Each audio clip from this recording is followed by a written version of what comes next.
안녕하세요, 김어준입니다. 이명박 실소유주 의혹이 있는 다스 경주본사를 취재한 연합뉴스 기사가 어제 포탈 메인을 장식했습니다. 근무한 지 10년 넘었는데 이명박 전 대통령은 한 번도 본 적 없다는 보안팀 관계자 인터뷰, 그리고 정치권과 언론에 자주 오르내려 직원들이 동요하거나 사기가 떨어질까봐 걱정하는 다스 측의 우려, 경제도 어려운데 열심히 일하는 기업을 너무 흔드는 게 바람직하지 않다는 인근 관계자의 안타까움이 기사의 내용이었습니다.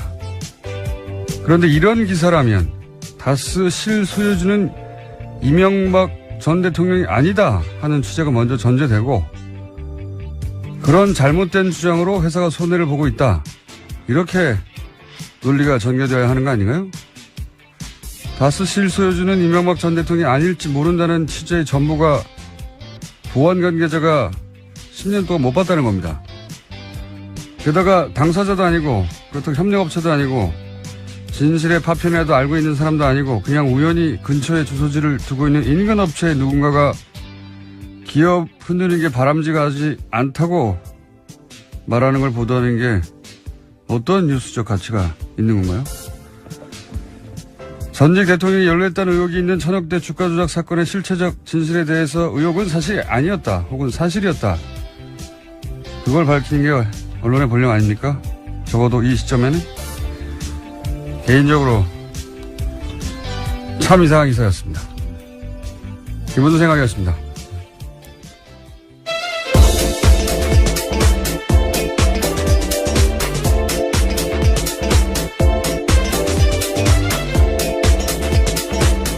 시사인의 김은지입니다. 다스 누구 겁니까? 네, 어제도 국감장에서 다스 관련된 내용이 나왔습니다. 그렇군요. 예. 어떤 내용이었습니까? 예, 박영선 의원의 주장이었는데요. 수출입은행이 다스에 대한 대출을 12년 만에 10배 가까이 늘렸다라는 겁니다. 국정감사에서 공개한 자료인데요. 현재 다스가 수출입은행에서 대출한 금액은 모두 664억 원입니다.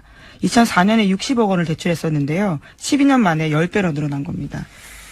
뭐 여기에 저 개인적으로는 뭐 여기에 특혜가 있다 없다 밝히는 게 굉장히 어려울 거라고 보는 게, 서로 맞물린 거긴 한데, 어쨌든 다스는 계속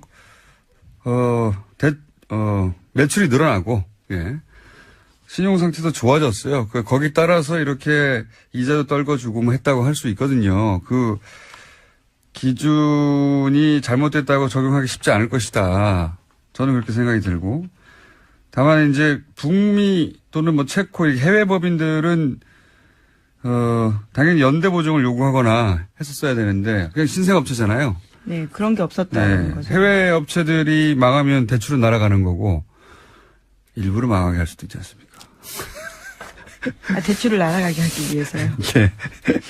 아니면 그런 사기도 있으니까요, 실제로. 네, 그렇기 때문에 연대 보증을 요구해야 되는 건데 이런 경우가 없었다라는 겁니다.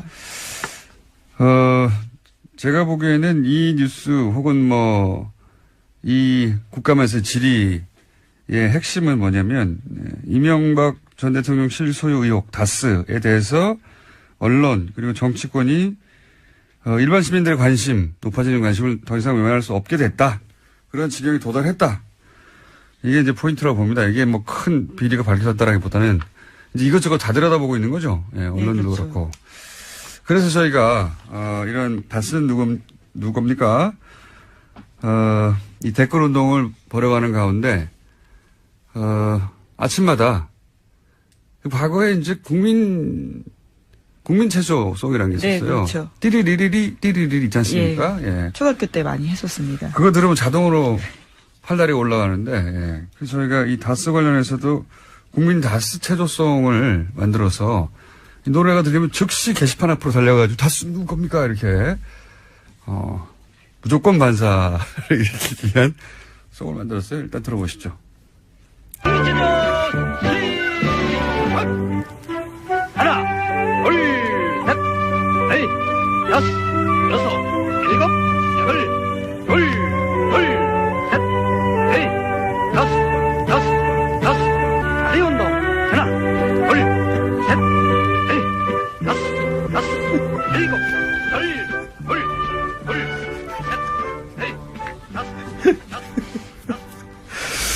점점 이제 모든 숫자가 다스로 바뀌어요. 네.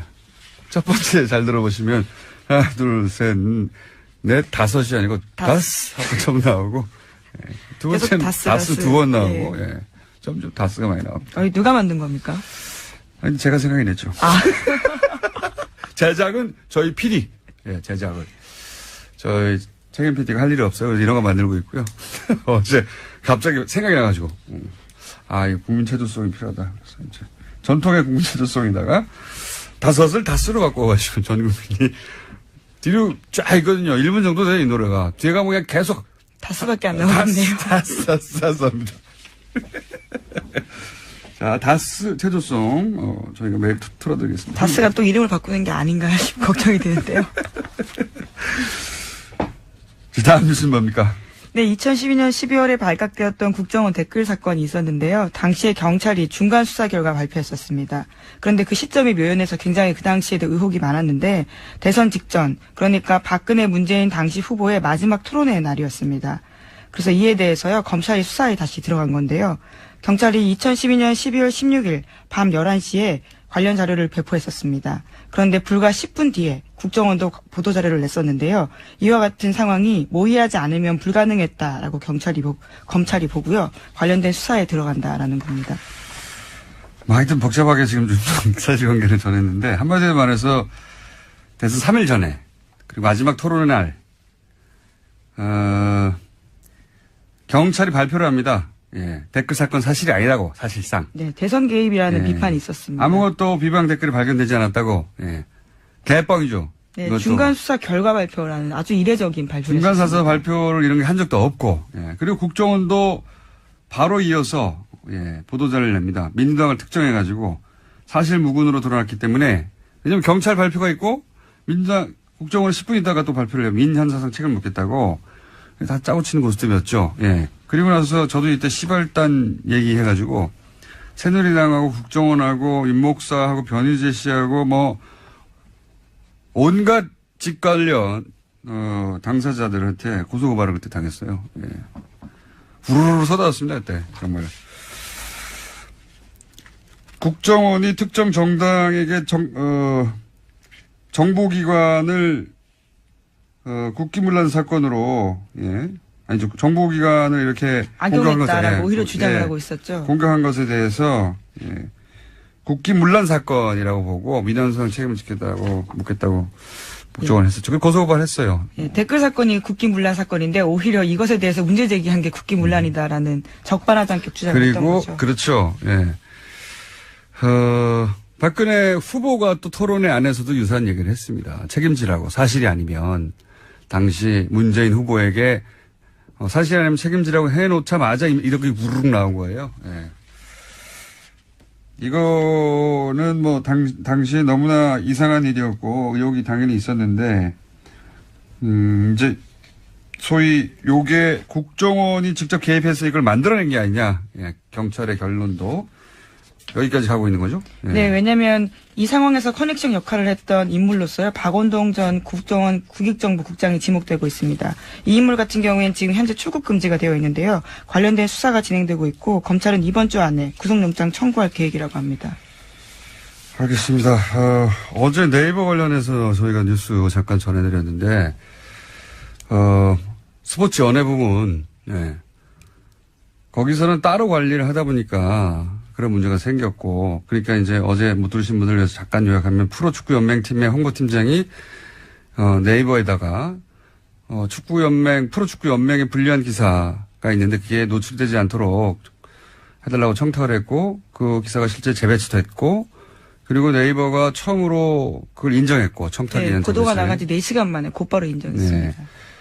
그러면서 이제 인정을 했는데 그 스포츠 연예 부분은 따로 관리를 하다 보니 그런 문제가 생긴 것이고, 하지만 이런 사례를 다른 뉴스까지 확대해서 의혹을 제기하는 것에 대해서는 단호히 대처한다. 뭐 이런 과거에 많이 들었던 입장을 표명했는데, 그런데 네이버의 어제 해명과는 다르게 스포츠 연예 부분이 아닌 정치 부분에서도 기사 재배치가 있었다는 사례를 오늘 죄송합니다. 미니로 인터뷰하려고 저희가 했는데, 아니, 미니를 하려고 했는데, 직접. 네. 직접 제가 왜 웃는지 좀 설명드릴게요. 네. 직접 출연을 해서 지금 스튜디오에 확 들어오셨네요. 좀 이따 설명드리기로 하고. 잠깐 전화 연결해 보겠습니다. 이런 코너였거든요, 미니. 예. 당사자가 직접 들어오셨습니다. 잠깐만 기다려 계세요. 다음 뉴스는요? 네, 또 계속해서 전해드리면요. 검찰이 최윤수 전 국정원 2차장도 출국 금지했습니다. 최 전 차장 같은 경우에는 이른바 우병우 사단의 핵심으로 지목됐던 사람인데요. 추명호 전 국장의 진술에서 기인한 바입니다. 검찰이 우병우 전 수석에게 전달한 첩보를요. 최윤수 당시 국정원 2차장에게도 보고했다라는 진술을 확보했기 때문입니다. 이게 우병우 라인이죠. 예, 그리고 추명호 전 국장은 최순실 라인이고, 예. 우병우 라인과 최순실 라인은 끊임없이 이렇게 만납니다. 같이 나오고. 근데 우병우 라인은 최순실만은 몰랐다고, 예. 쏙 빼고 최순실만은 몰랐다고 얘기하죠. 이건 언젠가는 밝혀질 거라 보는데, 검찰 수사를 통해서. 자, 그러면, 미니. 짧게 하려고 한 미니가 이제, 그거부터 할까요? 잠깐? 예, 네이버의 해명과는 다르게 스포츠 연예 부분이 아닌 정치 이슈에서도 기사 재배치는 있었다는 사례 저희가 짧게 미니로 정청래 전 의원을 연결하려고 했는데 스튜디오에 지금 직접 나오고 있습니다. 안녕하십니까? 여러분 안녕하십니까? 이 시대의 참 진실인 정청래입니다.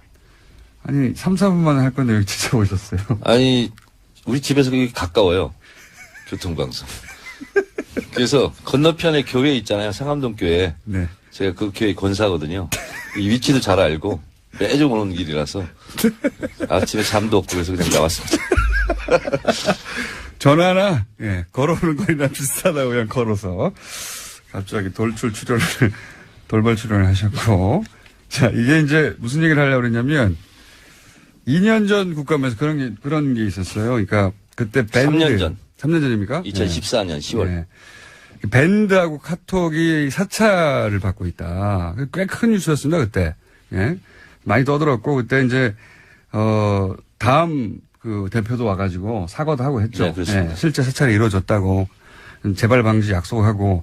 근데 정청래 의원이 이제 그 국면에서 한 가지를, 이제 이것도 지적했지만 한 가지를 더 지적했는 게 뭐였냐면, 내비게이션, 역시 전 국민 내비게이션가 6개 업체가 있나요, 의원님? 네, 그때 6개 업체였습니다. 6개 업체에 사실상 전국민이라고 할 수 있는 거의 뭐 4천만 명 가까이 가입자가 되는 그 내비게이션을 전 국민을 상대로 검색하여 본인들이 원하는 정보를 빼갔다. 네.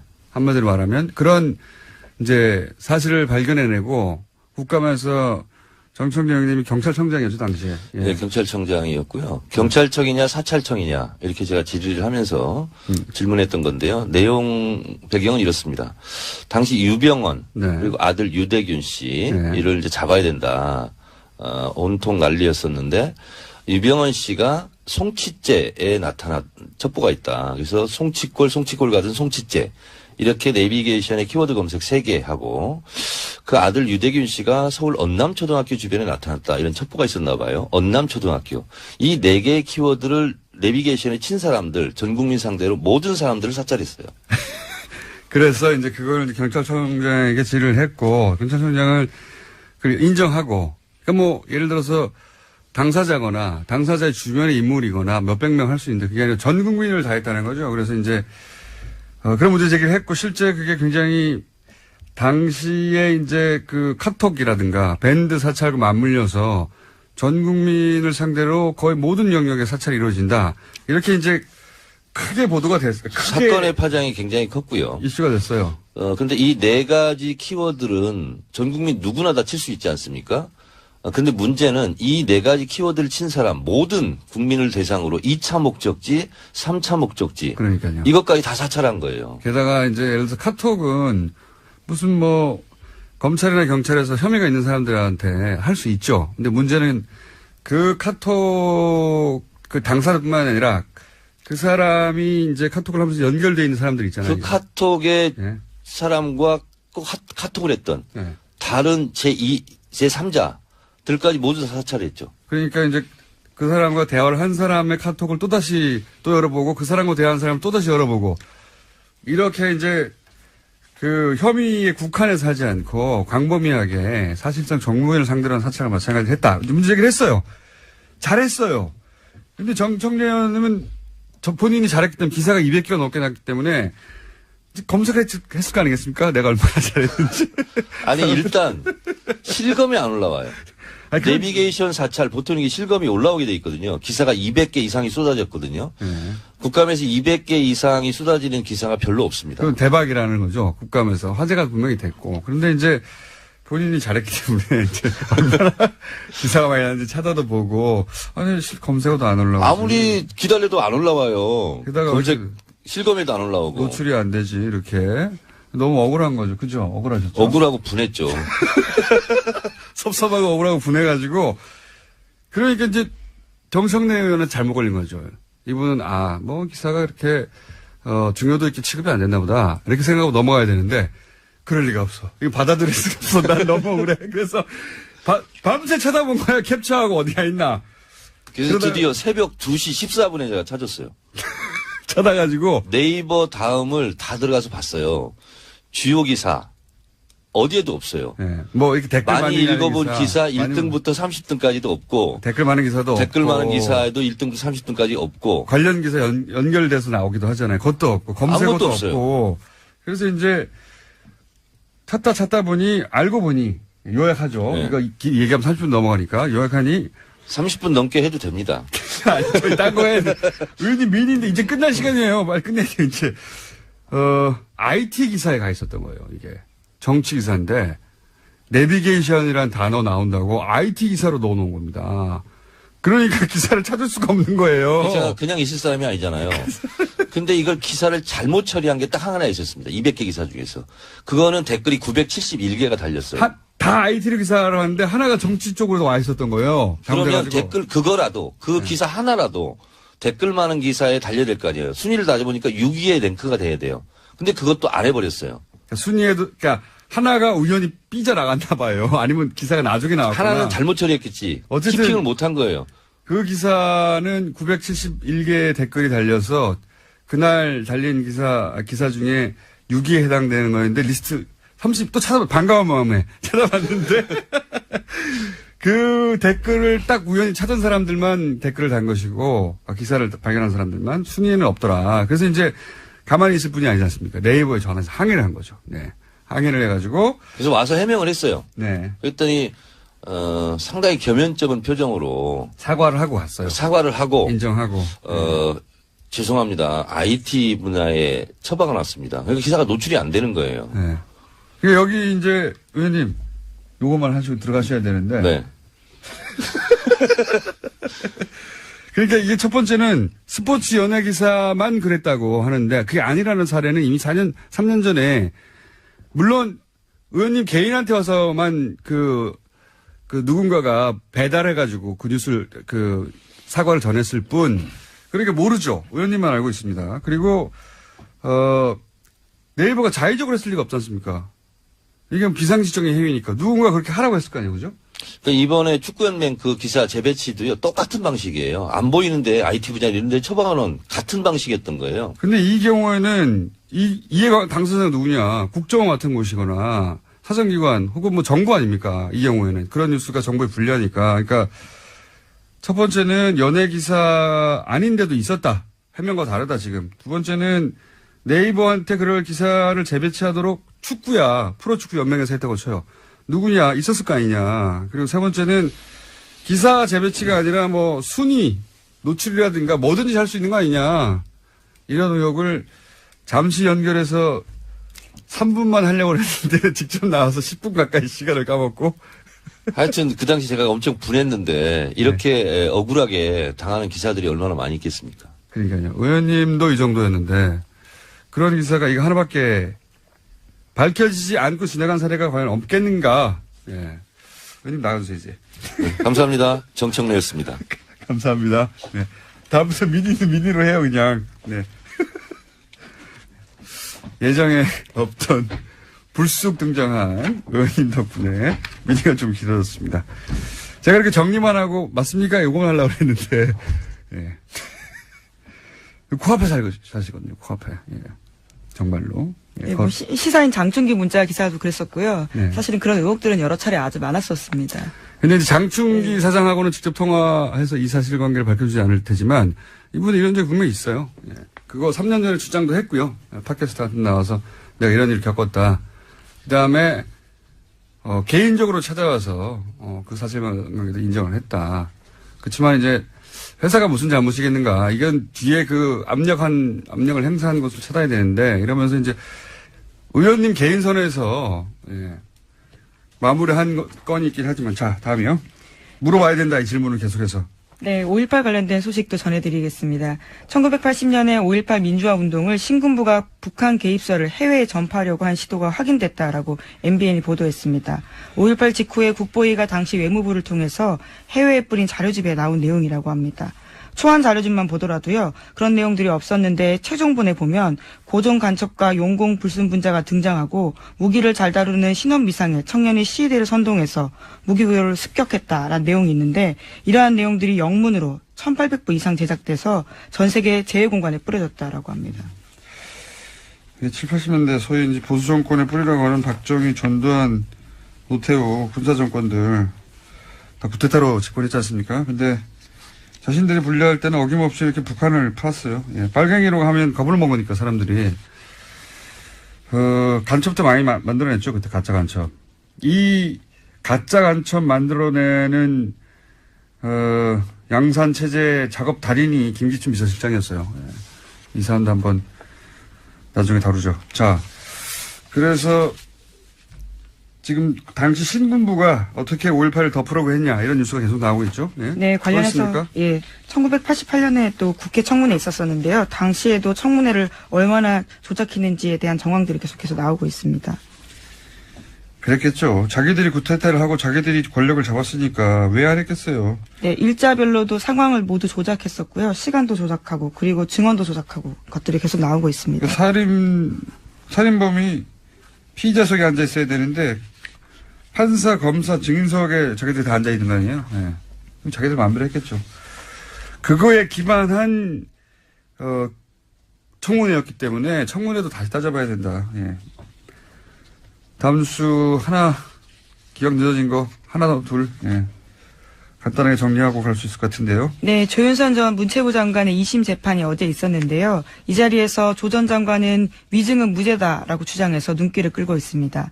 지난해 국정감사 때 증인 선서를 하지 않았기 때문에 그렇게 된다라는 주장인데요. 하지만 지난해 국정감사 첫날에 조윤선 전 장관은 증인 선서 했었었고요. 그래서 마지막 날 하지 않았었습니다. 본인도 그런 말을 했어요. 첫날 했기 때문에 이게 유효하기 때문에 안 한다고 해놓고 지금 이제 말을 바꾼 거죠. 예, 그리고 그때 마지막에 나와가지고 선언서 안 하겠다고 계속 했잖아요. 네, 이런 상황, 자기가 재판으로 갈 테니까 이런 상황을 염두에 두고 머릿속으로 선서 안 했기 때문에 효력가 없다고 말할 거라고 마음먹고 나온 거죠. 예, 근데 실제로 청문회장에서 이미 자기가 첫날 했는데. 네, 이미 다 영상으로 다 남아 있습니다. 그게 유효하다고 위원장님이 말씀하셨기 때문에 이렇게 자기 변명을 했거든요. 그러니까 앞뒤가 안 맞는 거죠. 예. 그리고 북한 관련해서는 미국 대북 문제 관련해서는 중요한 뉴스가 예, 지금 또 있습니다. 한 가지 정도 있죠. 예, 밥 코커 상원 외교위원장이요. 도널드 트럼프 대통령을 향해서 또다시 문제 제기를 했는데요. 북한 문제는 전문가한테 맡겨야 된다라는 인터뷰를 한 겁니다. 대통령이 오히려 이런 관계를 계속 망쳐가고 있다는 지적을요. 또 한 번 한 겁니다. 공화당이거든요. 예. 트럼프의 당, 공화당의 상원이 외교를 담당하는군요. 외교위원장 힘 셉니다. 이 사람이 북한 문제는 전문가에게 맡기고 트럼프는 손 떼라. 이런 말을 했습니다. 이건 뉴스입니다. 예. 그리고 이런 말도 했죠. 트럼프는 3차 대전으로 이끌 위험이 있는 인물이다. 예, 그렇죠. 전투를 몰아가고 있다라는 지적은 계속해서 하고 있는데요. 또 임기가 끝나면 국가의 격화, 지속한 거짓말 이런 것들 때문에 기억될 거다라는 이야기도 지적했습니다. 사실 이 3차 대전을 이끌 위험이 있다는 말은 미국의 정신분석학자 사이에서 진작부터 나온 말이었어요. 이 트럼프 대통령은 대통령 수행할 능력이 없는 정도가 아니라 전쟁으로 이끌 위험이 있어서 우리 국민 모두가 위기에 처해 있는데 이거를 경고할 의무가 우리에게 있다. 뭐 이런 주장들이 미국에서 정신분석학 사이에 나왔죠. 실제로. 그 다음 기회에 한번 정리해보기로 하고요. 오늘 여기까지 하겠습니다. 시사인의 김은지였습니다. 감사합니다. 이명박 정부 시절에 이어서 박근혜 정부에서도 국정원이 민간의 여론조작 조직을 별도로 운영해왔다. 이런 증언이 나왔습니다. 너무 많이 나와가지고요. 이게 네. 요즘은 이명박 정부 시절인지 박근혜 정부 시절인지 일반인들 머릿속에는 다 댓글, 네. 댓글 공작으로 머릿속에 이렇게 있는데 이게 다 구분이 되고 또 다른 겁니다. 이번에 새로운 게 또 나온 겁니다. 한겨레 20일 김한 기자 나오셨습니다. 안녕하십니까? 네, 안녕하세요. 요약하면 이번에 발견된, 그러니까 발견이 됐다고 할 수 없죠. 이거는 추적에 의해서 폭로된 플랫폼입니까?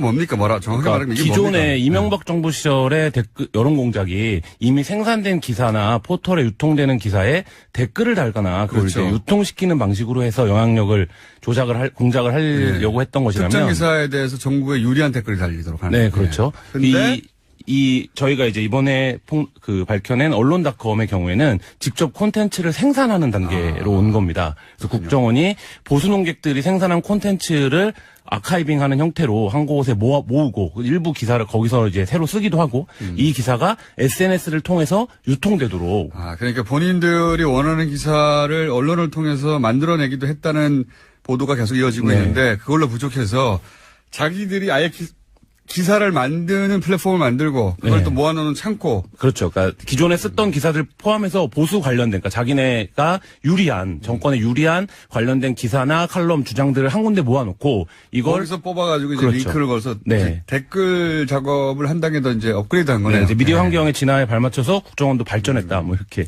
근데 그게 이제 언론닷컴입니까? 네, 이름이 언론닷컴인데요. 그 국정원 민간 여론 조작 조직 알파팀을 이끌었던 김성욱 한국자유연합 대표가 2012년 대선을 3개월 정도 앞둔 9월부터 운영을 시작했고요. 국정원의 지시로 언론닷컴을 만들어서 박근혜 최순실 게이트가 터지기 직전인 2016년 6월까지 운영을 했습니다. 그렇군요.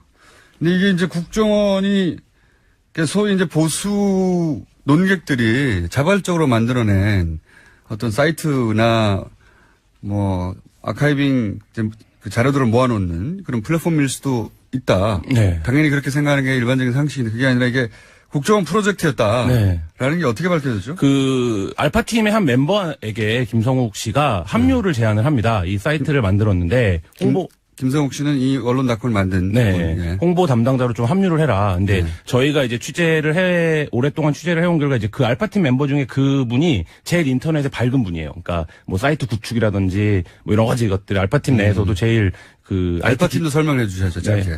알파팀은 국정원이 최초로 이제 댓글 여러 공작을 하는 것을 실험했던 민간 조직이고 김성욱 씨는 지금 국정원 개혁특위에서 밝혔듯이 그 외곽팀장 중에 한 명으로 활동을 그런데 했었는데요. 그 알파팀 중에 한 분이 김 대표에게 그런 제안을 하고 김 대표는 또 그 알파팀 중에 인터넷에 잘 알던 사람에게 당신이 홍보팀장을 해보지라고 제안을 했더니 네. 이분이 이제 사이트를 좀 들여다 보니까 운영자도 없고 이게 어디서 운영하는지 돈이 어디서 났는지. 네, 돈이 어디서 나는지 뭐 이런 것들이 확인이 전혀 안 되더라는 거예요. 이 정도로 그러니까 보수 농객 70여 명이 참가를 하는 사이트인데 그래서 이제 물어본 거죠. 알파팀이 이 언론닷컴이 어디서 운영이 되는 거냐. 돈 어디서 나오냐. 네, 물어봤더니 이 김성욱 씨 말이 나라 뒤집어지는 거 보고 싶으면 국정원에서 운영한다고 말하고 다니면 된다. 이렇게 얘기를 했다는 거예요.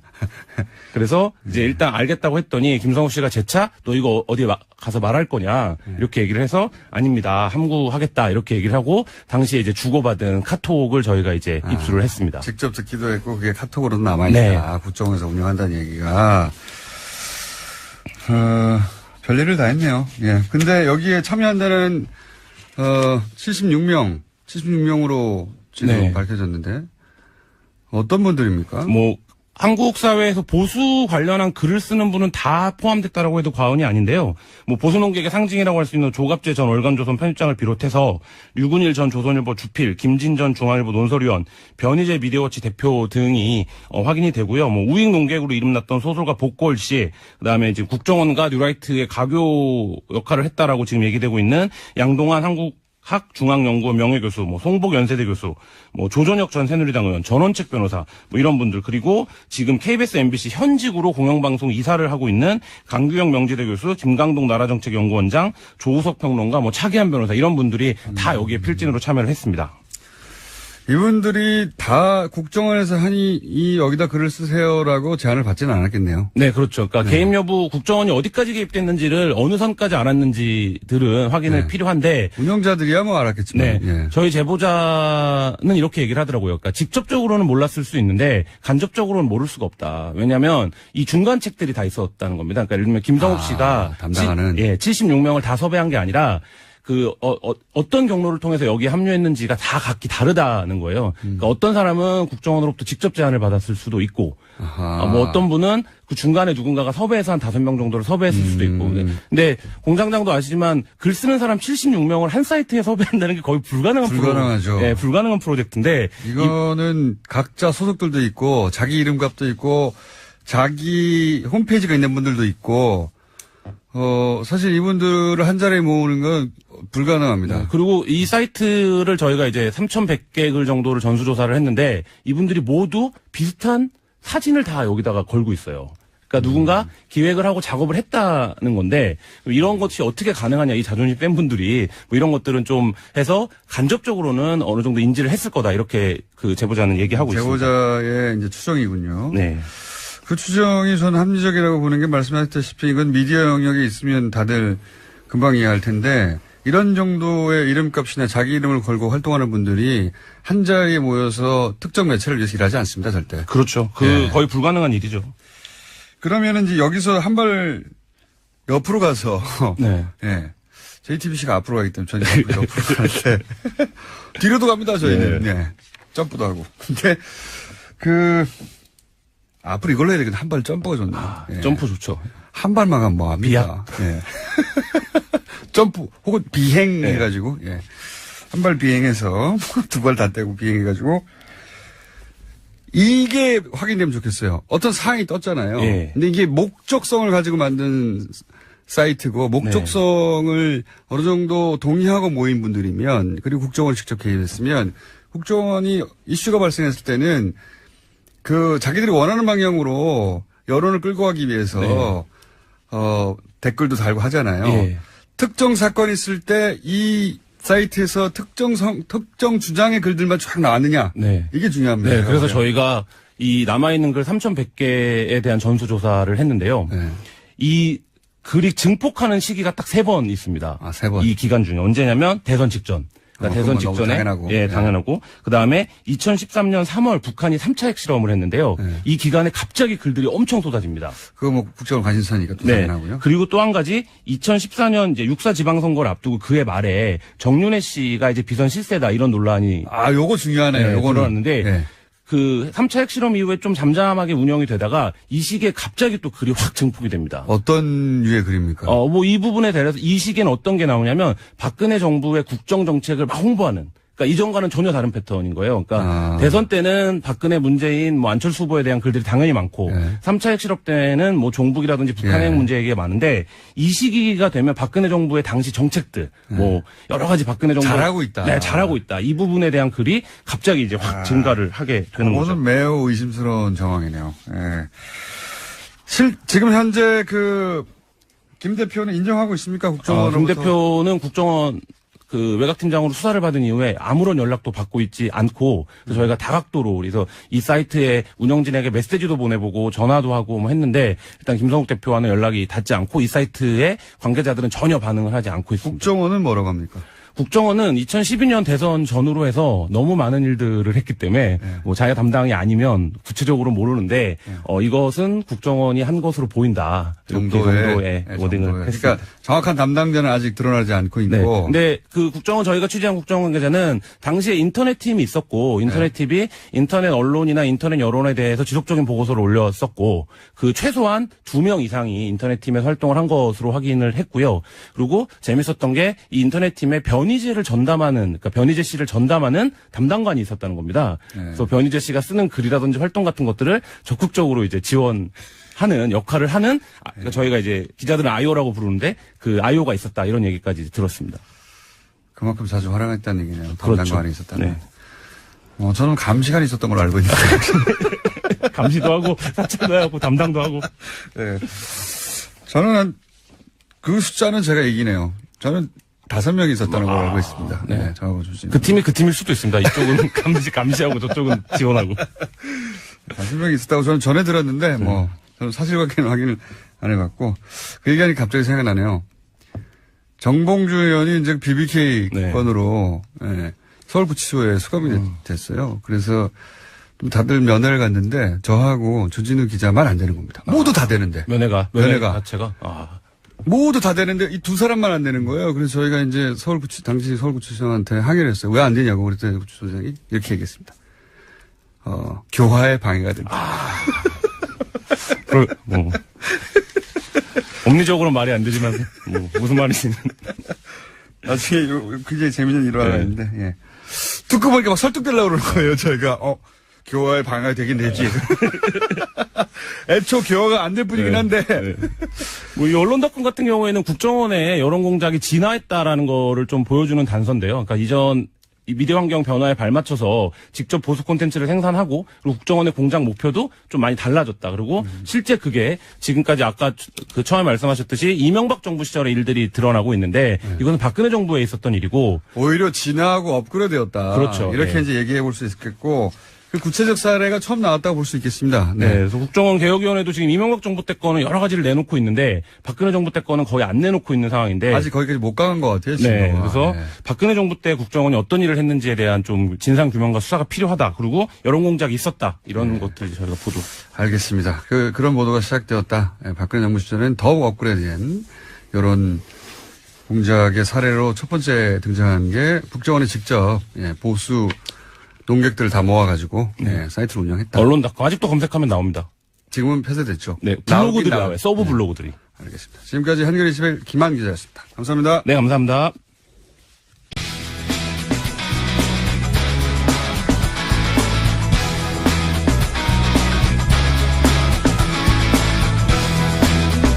자, 오늘 2부가 바쁩니다. 정청래 의원이 직접 나오시는 바람에 순서들이 다 줄어가지고, 자, 악마에서 언니로 바뀐 양지열 변호사님 나오셨습니다. 안녕하십니까. 안녕하세요. 성전환도 아니고 그게 뭐예요? 악마에서 언니로 갑자기. 아니, 악마가 꼭 남성이란 법이 있습니까? 아침부터 당했네. 오늘은 당하지 않으리라 그렇게 굳은 결심을 하고 줄고 언니 있었는데. 악마로 해요, 언니 악마. 자, 오늘은 이겁니다. 갑자기 홍준표 대표가 좀 시간이 없어서 앞부분 정리하면 홍준표 대표와 서청원 의원 간에 한판 싸움이 벌어졌어요. 네. 초반에 이거 약속 대련인가? 뭐 이런 또 한 번 이런 의혹도 있고 지금도 완전히 그런 욕을 완전히 쓸 수는 없는데 여하간 이게 처음엔 약속 대련했다 하다가 약속 대련이었을 지언정 지금은 야, 잼만 내려고 했잖아. 좀 꺼냈던 그 무기들이 손으로 치는 게 아니라 좀 흉기를 가지고 때리는 정도가 됐죠. 다른 게 아니라 홍준표 대표가 지금도 재판이 계속 중인데 상당히 많은 분들이 잊어먹기 쉬운데 그 성완종 리스트였죠. 2015년도에 고 경남기업 회장이 스스로 목숨을 끊으면서 남겼던 리스트에 한 사람이 이제 홍준표 대표고 1억 원을 줬다라는 내용이 있었고 여기까지 다 알아요. 다 알고 오케이. 그러면 왜 1심에서는 유죄가 됐는데 이게 이제 무죄가 2심에서 돼가지고 1심에서는 이렇게 대법원에 가 있자 지금 말이죠. 왜 지금 일단 문제가 된 게 1심의 설명을 드리면 홍준표 대표가 그때 특별수사팀에서 그 몇 안 되는 기소 대상 중에 하나였던 이유가 증거들이 좀 나왔었는데 그중에 대표적인 게 성완종 회장으로부터 돈을 받아서 전달을 해줬다는 윤승모 씨 당시 경남기업 부사장이 돈의 전달자가 내가 있었던 줬다고. 거예요. 그리고 돈 사건이 터지자마자 바로 이틀 뒤인가 인터뷰를 해서 사실 그런 일이 있었다고까지 고백도 해버립니다. 그렇기 때문에 특별수사팀도 바로 수사에 착수했고요. 그때 경남기업에서 9,400만 원 실제로 인출돼 있었고 그다음에 윤승모 씨의 부인이 그때 국회에 데려다 줬다라는 얘기도 있었고 가장 심각한 거는 홍준표 대표의 측근들이 이 윤승모 씨에게 전화를 걸어서 다른 사람이 받은 걸로 해라라는 식으로 회유했다는 녹취록까지 나옵니다. 그러니까 굉장히 많은 간접 증거들이 있었고 결정적으로 그때 일에 대해서 윤승모 씨도 상당히 자세하게 기억을 하고 있어서 성완종 고 회장이 남긴 녹취록도 증거 능력이 있고 신빙성도 있고 윤승모 씨의 얘기도 맞는 것 같다라고 해서 1심은 1년 6개월 유죄를 선고를 했고요. 그런데 항소심에 갔는데 다른 건 다 똑같아요. 네. 다른 것도 똑같은데 이 윤승모 씨의 진술에 대해서 사실 1심 때부터 시도가 있었는데 계속 좀 기억이 완전하냐를 가지고 문제를 삼습니다. 4년 5년 전이기 때문에 윤승모 씨도 그 얘기를 해요. 나도 잘 모르겠다 어떤 거는. 이제 돈을 내가 어디 가서 전달했다는 건 알지. 예를 들어서 일시라든가 뭐 디테일에 좀 다른 부분이 있다. 그 국회에서 법원에서 국회 현장 검증까지 가서 2011년도 그러니까 돈을 줬던 시점쯤에는 국회가 공사를 했다고 하는데 당신 그거 기억하고 있느냐. 기억 안 난다. 그것까지는. 그런 얘기들이 몇 개 나오니까 법원의 최종 항소심의 판결이 이렇게 나온 겁니다. 검찰에서 주장했던 부분에 대해서는 기억을 하고 있는데 나머지 부분에 대해서 기억을 잘 못하고 있는 걸로 봐서 이 사람을 잘 말을 믿을 수가 없다. 그러니까 이제 돈을 전달했다고 하는 당사자의 진술의 신빙성을 2심에서 문제 삼아서 무죄를 낸 겁니다. 그렇죠. 내용은 똑같아요. 뭔가 새로운 증거가 나왔다는 게 똑같아요. 새로운 증거가 나온 게 아니라. 이제 제가 이제 이렇게 자세히 말씀드린 거는 주변 간접 증거들은 많은데 가장 직접적인 증거라고 꼽히는 진술이 뒤바뀐 게 아니라 그거를 믿을 수 있냐 믿을 수 없냐만 판단이 달라진 그렇죠. 거예요. 뭐 그건 이제 사법부가 판단을 했고요. 그래서 대법원에 갔는데 대법원은 증거를 안 따지니까 법리만 따지니까 여기서 근데 법리만 따졌을 때 지금 새로운 정황이 이제 등장한 거 아닙니까? 이게 뭐냐면 국민의당 이용주 의원도 등장했고 서청원 의원도 등장해가지고 뭐 있다. 먼저 나온 게 순서도 이겼어요. 이거는 먼저 서청원 의원이 내가 당시에 홍준표 대표가 나에게 윤승모 씨 입을 다물게 해달라고 부탁했던 증거가 있노라 라고 얘기를 하니까 홍준표 대표가 맞받아쳤죠. 나 그거 4월 18일 날 전화한 거다. 이 4월 18일이 무슨 날이냐면 성완종 회장이 목숨을 끊은 게 4월 9일이에요. 그렇기 때문에 언론 인터뷰만 했었지 본격적인 수사나 재판이 있기 전이에요. 그러니까 언론 인터뷰에서 나는 재판 이루어지기 전에 왜 나가고 그러냐고 항의한 거다. 뭐 신문사 하나 가가지고 왜 이상한 인터뷰하냐 이거를 항의를 했다라고 홍준표 대표는 반박을 했는데 거기까지가 1라운드고 갑자기 국감장에서 이용주 의원이 국민의당 이용주 의원이 내가 녹취록을 갖고 있노라. 그런데 거기에는 진술을 번복해달라고 항소심에서 진술을 번복해달라고 요청을 했다라는 내용이 들어있다는 겁니다. 돈을 전달한 사람들 전달한 분의 진술을 번복해달라는 본인에 대한 구명 로비를 했는데 거기에 대한 녹취 파일인지 녹취록인지 뭔지는 모르겠어요. 뭔지 모르겠는데 있다라고 이제 나는 갖고 있는데 왜 검찰은 안 갖고 있느냐라고 또 검찰을 뜬금없이 쪼는데 이게 어디서 왔을까요? 그거 어디서 왔는지도 그렇게 여기서는 그걸 따질 일이 아닌데 저는 이제 보다가 너무 황당하죠. 어디서 왔을까 궁금합니다. 서청원 의원이 녹취록을 가지고 있을 수는 있어요. 2014년, 2015년은 당연히 뭐 스마트폰 같은 거 다 쓸 때니까 녹취 쉽게 될 때 아니겠습니까? 근데 서청원 의원이 가지고 있을 수도 있지만 이용주 의원이 어떻게 그걸 무슨 인연이 있었어요? 서청원 의원하고 이용주 의원 사이의 관계가 뭐 연결고리가 없어요. 어디 뭐 별도의 루트를 통해서 별도의 파일을 받았을 수도 있고요. 그렇죠. 이용주 의원이 근데 검찰 출신이라고 해서 그걸 가졌다? 그럼 검찰이 가지고 있어야 되겠죠. 그게 안 나오는 검찰에서 나왔나? 아니면 근데 그게 만약 검찰에 있었는데 그거를 법정에 제출하지 않았다면 그것도 문제고요. 근데 여하가 있다는 거예요, 지금. 있다고 가정을 하면 이게 뭐가 달라지냐면 진술을 근데 문제는 윤승모 씨가 번복을 안 했어요. 안 했죠. 끝까지 나는 줬노라 라고 내가 처벌을 받더라도 나는 준 걸 인정할 수밖에 없다고 근데 얘기했어요. 이런 게 있는 거죠. 뭐냐면 홍준표 대표가 돈을 받은 게 사실이기 때문에 그 진술을 뒤집어 달라고 그게 안 뒤집어지면 왜 내가 해야 될 얘기를 다 하세요? 그래요? 하세요, 아까 얘기했잖아요. 홍준표 대표의 측근들이 전화를 걸어서 다른 사람에게 줬다라고 진술을 해달라고 부탁한 내용이 있는데 거기에 홍준표 대표 본인마저 그렇게 부탁을 했다라면 이건 아무래도 뭔가 캥기는 게 있으니까 이런 게 아니냐라고 심증을 가져갈 가능성이 높아지는 거죠. 대법관들의 심증 이거 돈 받은 거 맞는 것 같은데 하는 그러니까 다시 한번 재판을 다시 한번 꼼꼼하게 따져봐라라고 항소심으로 되돌려보낼 가능성이 생기는 거죠. 수 있다는 겁니다.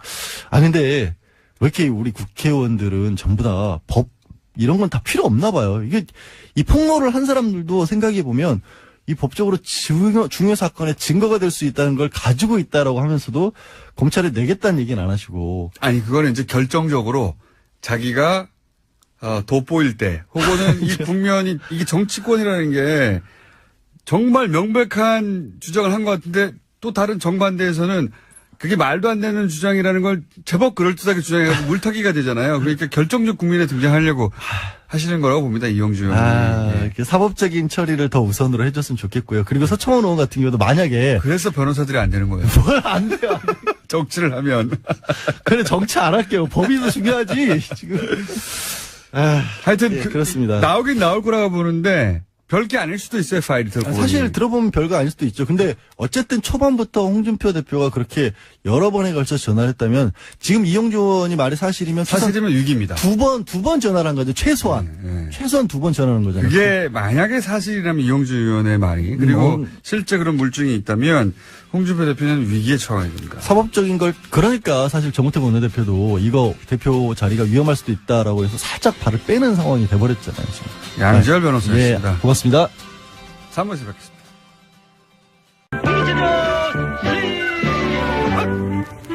하나, 둘, 셋, 넷, 다섯, 여섯, 일곱, 여덟, 둘, 셋, 넷, 다섯, 다리 운동. 하나, 둘, 셋, 넷, 다섯, 일곱, 여덟, 둘, 셋, 넷, 다섯, 운동. 하나. 김어준의 뉴스 공장. 최고 인기 코너 노르가즘 정의당 노회찬 대표 나오셨습니다. 안녕하십니까? 안녕하십니까? 예. 다스송 들으셨죠? 예. 아침마다 저희가 이 송을 틀고 국민체조 하듯이 어깨를 펴고 근육을 푼 다음에 이 노래가 이 음악이 독일에서도 유행이 될 것 같은데요. 왜냐면 독일어로 다스가 뭔가 하면은 디스거든요. 디스. 예. 바스 다스 하면 what is this 이래 되는 게 다스가 누구 겁니까 하면 이게 누구 겁니까? 이제 독일어는 그렇게 되니까. 다스 누구 겁니까? 물어보셨죠? 국감장에서. 저 대검 때 검찰총장에게 물어보려고. 아직 아끼고 계시군요. 예, 아끼고 있습니다. 아끼고 계신데. 답변 준비하라고 제가 말씀드렸습니다. 예. 그 지난주에 저희가 후원금 다 찬 줄 알고 후원금을 안 내가지고 후원금이 텅텅 비었다. 혹시 방송 나와서 전화 좀 왔습니까? 전화는 많이 왔습니다. 네. 전화만 오고 돈을 안 내고. 아니, 전화도 오고 뭐 전화 거신 분들은 다 이렇게 고맙게 또 보내주신 것 같고요. 시작이 반이다 이렇게 생각합니다. 예, 안 찼군요. 예. 아직 다 차지 않았다. 네, 갈 길이 멉니다. 혹시 갈 길이 멀다고 하는 애절한 대표님의 말씀이었습니다. 예. 예전에는 항상 금방 다 찼잖아요. 오히려 지난번에 심상정 그 후보 시절에 그쪽으로 몰아줘라 해가지고 배부른 척 하시다가 이렇게 된 거 아닙니까? 자, 어쨌든 후원금이 많이 또 비어있다고 합니다. 원래 금방금방 차시는 분인데. 자, 일단 국감에서는 신문지 깔고 누우셔가지고 화제가 됐습니다. 그거 하고 나서 바로 검색해 보셨죠? 바로 검색한 게 아니고 그 질문하고 점심시간이 됐고요. 그 다음에 제가 이제 오후에 누가 이제 그 옆에 정우천 의원이 지금 실검 1위다라고 이제 저보고 알려줘가지고 열어보라 그래서 제가 그때 이제 열어봤는데 시차가 좀 있었습니다. 하지만 뭐 그거 검색하는 거 문제가 되는 건 아니죠. 문제는 안 되죠. 정청래 의원은 본인 발언하기 전부터 검색해가지고 발언하고 나서 얼마나 변했나 끊임없이 검색하시는 분인데 어쨌든 요 퍼포먼스를 하신 이유는 박근혜 전 대통령이 자기 인권 침해를 당하고 있다고 해외 컨설팅 업체를 이용해가지고 여론 플레이를 시작했잖아요. 그렇습니다. 원래는 제가 사실은 박근혜 대통령 의식하지 않고 준비했던 거예요. 그게 뭐냐면은 올해 8월 31일 날에 부산고법에서 너무 좁다라고 이렇게 그 손해배상 청구한 사람이 이겼어요. 그래가지고 300만 원, 150만 원 이렇게 지불하라 돼가지고 이렇게 줄 소송이 이어지면 한 700억 이상 정부가 물어내야 되기 때문에 대책 마련이 필요하다는 취지에서 이제 미리 한번 준비했던 거군요. 따져야 되겠다 이런 뭐 신문지까지는 준비 안 했지만 이 내용을 이제 거론하려고 했었는데 마침 이런 사람들은 10배 이상의 면적을 쓰고 있는 그리고 밑에는 또 온돌까지 깔려 있는 전기 온돌까지 이제 그런 시설에 있는 사람이 뭐 인권 침해라고 얘기하니까 그 귀하가 할 얘기가 아니다. 기회가 할 얘기가 아니다. 오히려 이 관밀 수송의 원인을 제공한 사람이 박근혜 대통령이에요. 박근혜 대통령 때 가석방 요건을 강화해가지고 그래서 석방을 갖다가 적게 한 거예요. 그 전보다도. 그래서 더 많아져가지고 지금 1.6, 1.7배 그 정원의 이상을 지금 쓰고 있거든요. 그래서 뭐 여러 명 있는 방에서는 신문지 한 장 정도 공간밖에 안 나온다, 한 사람당. 거기서 이제 한 사람에게 그 1인용 매트를 지급하거든요. 3단 이게 펼치면 두터운 요가 되는 두께 한 5cm 이상의 그 매트를 지급하는데 그 매트에 2명이 잡니다. 아, 2명이 자요? 1인용 매트에 2명이 잡니다. 그러니까 1인용 매트가 석장 깔린 방에 6명 집어넣는 거예요. 그게 지금 현실이다. 근데 그게 원인 제공자가 박근혜 전 대통령이다. 그렇죠. 그런데 박근혜 대통령은 혼자서 1인용 매트 5개 깔고 자는 거예요, 지금. 그것도 허리 아프다 그래가지고 2장씩 겹쳐가지고 지금 있습니다. 그리고 전기로 온도를 해줍니까? 사실 교도소 안에서 저도 있어봤지만은 교도소 안에서는 겨울에 바닥이 춥잖아요. 그 머리맡에 물 담가두면은 물 한 그릇 놔두면 그 아침에 보면 얼어 있거든요. 그래서 뜨거운 물을 갖다가 플라스틱통에 넣어가지고 그 수건으로 감아가지고 그걸 껴안고 껴안고 이제 그 난방을 유지하는데 바닥에다가 온도를 깔아놨죠. 그 다음에 심지어는 오늘 여기 처음 제가 공개를 하는데 전용 접견실이 있어요. 아, 따로 전용 접견실을 만들어줬어요? 변호사 접견실을 갖다가 변호사 접견실이 부족해가지고 변호사 접견을 위해서 대기하는 시간도 길어지고 있는 상황에서 박근혜 대통령만 쓰는 전용 접견실. 언제나 와서 쓸 수 있어요. 대기 없이. 사실상 그 종일 거기 왔다가 하루 2번 면회한다는 얘기는 거기 가 있다는 얘기죠. 시간 제한이 없거든요. 변호사는. 저도 가봤지만. 그리고 거기는 이제 좁지 않고 따로 이제 왜냐면 피의자의 권리를 보장하기 위해서 변호사가 와서 여러 가지 물어볼 수도 있고 그때 피의자 접견을 해야 되니까 시간 제약도 없고 상대적으로 편한데 근데 기다려야 돼요. 많은 사람들이 신청을 하니까. 근데 그런 대기 시간을 없애버리고 그리고 그렇게 기다리다 못할 수도 있거든요. 그런 경우가 없어라고 아예 따로 만들어줬다. 그러니까 전용.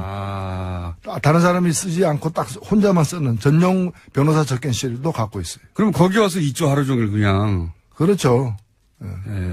참네. 아니 군대 보냈는데 부대 앞에다가 방 하나 얻어놓고 그래서 하루에 한 2번씩 나와가지고 이제 왔다 갔다 하는 그런 거죠. 외출.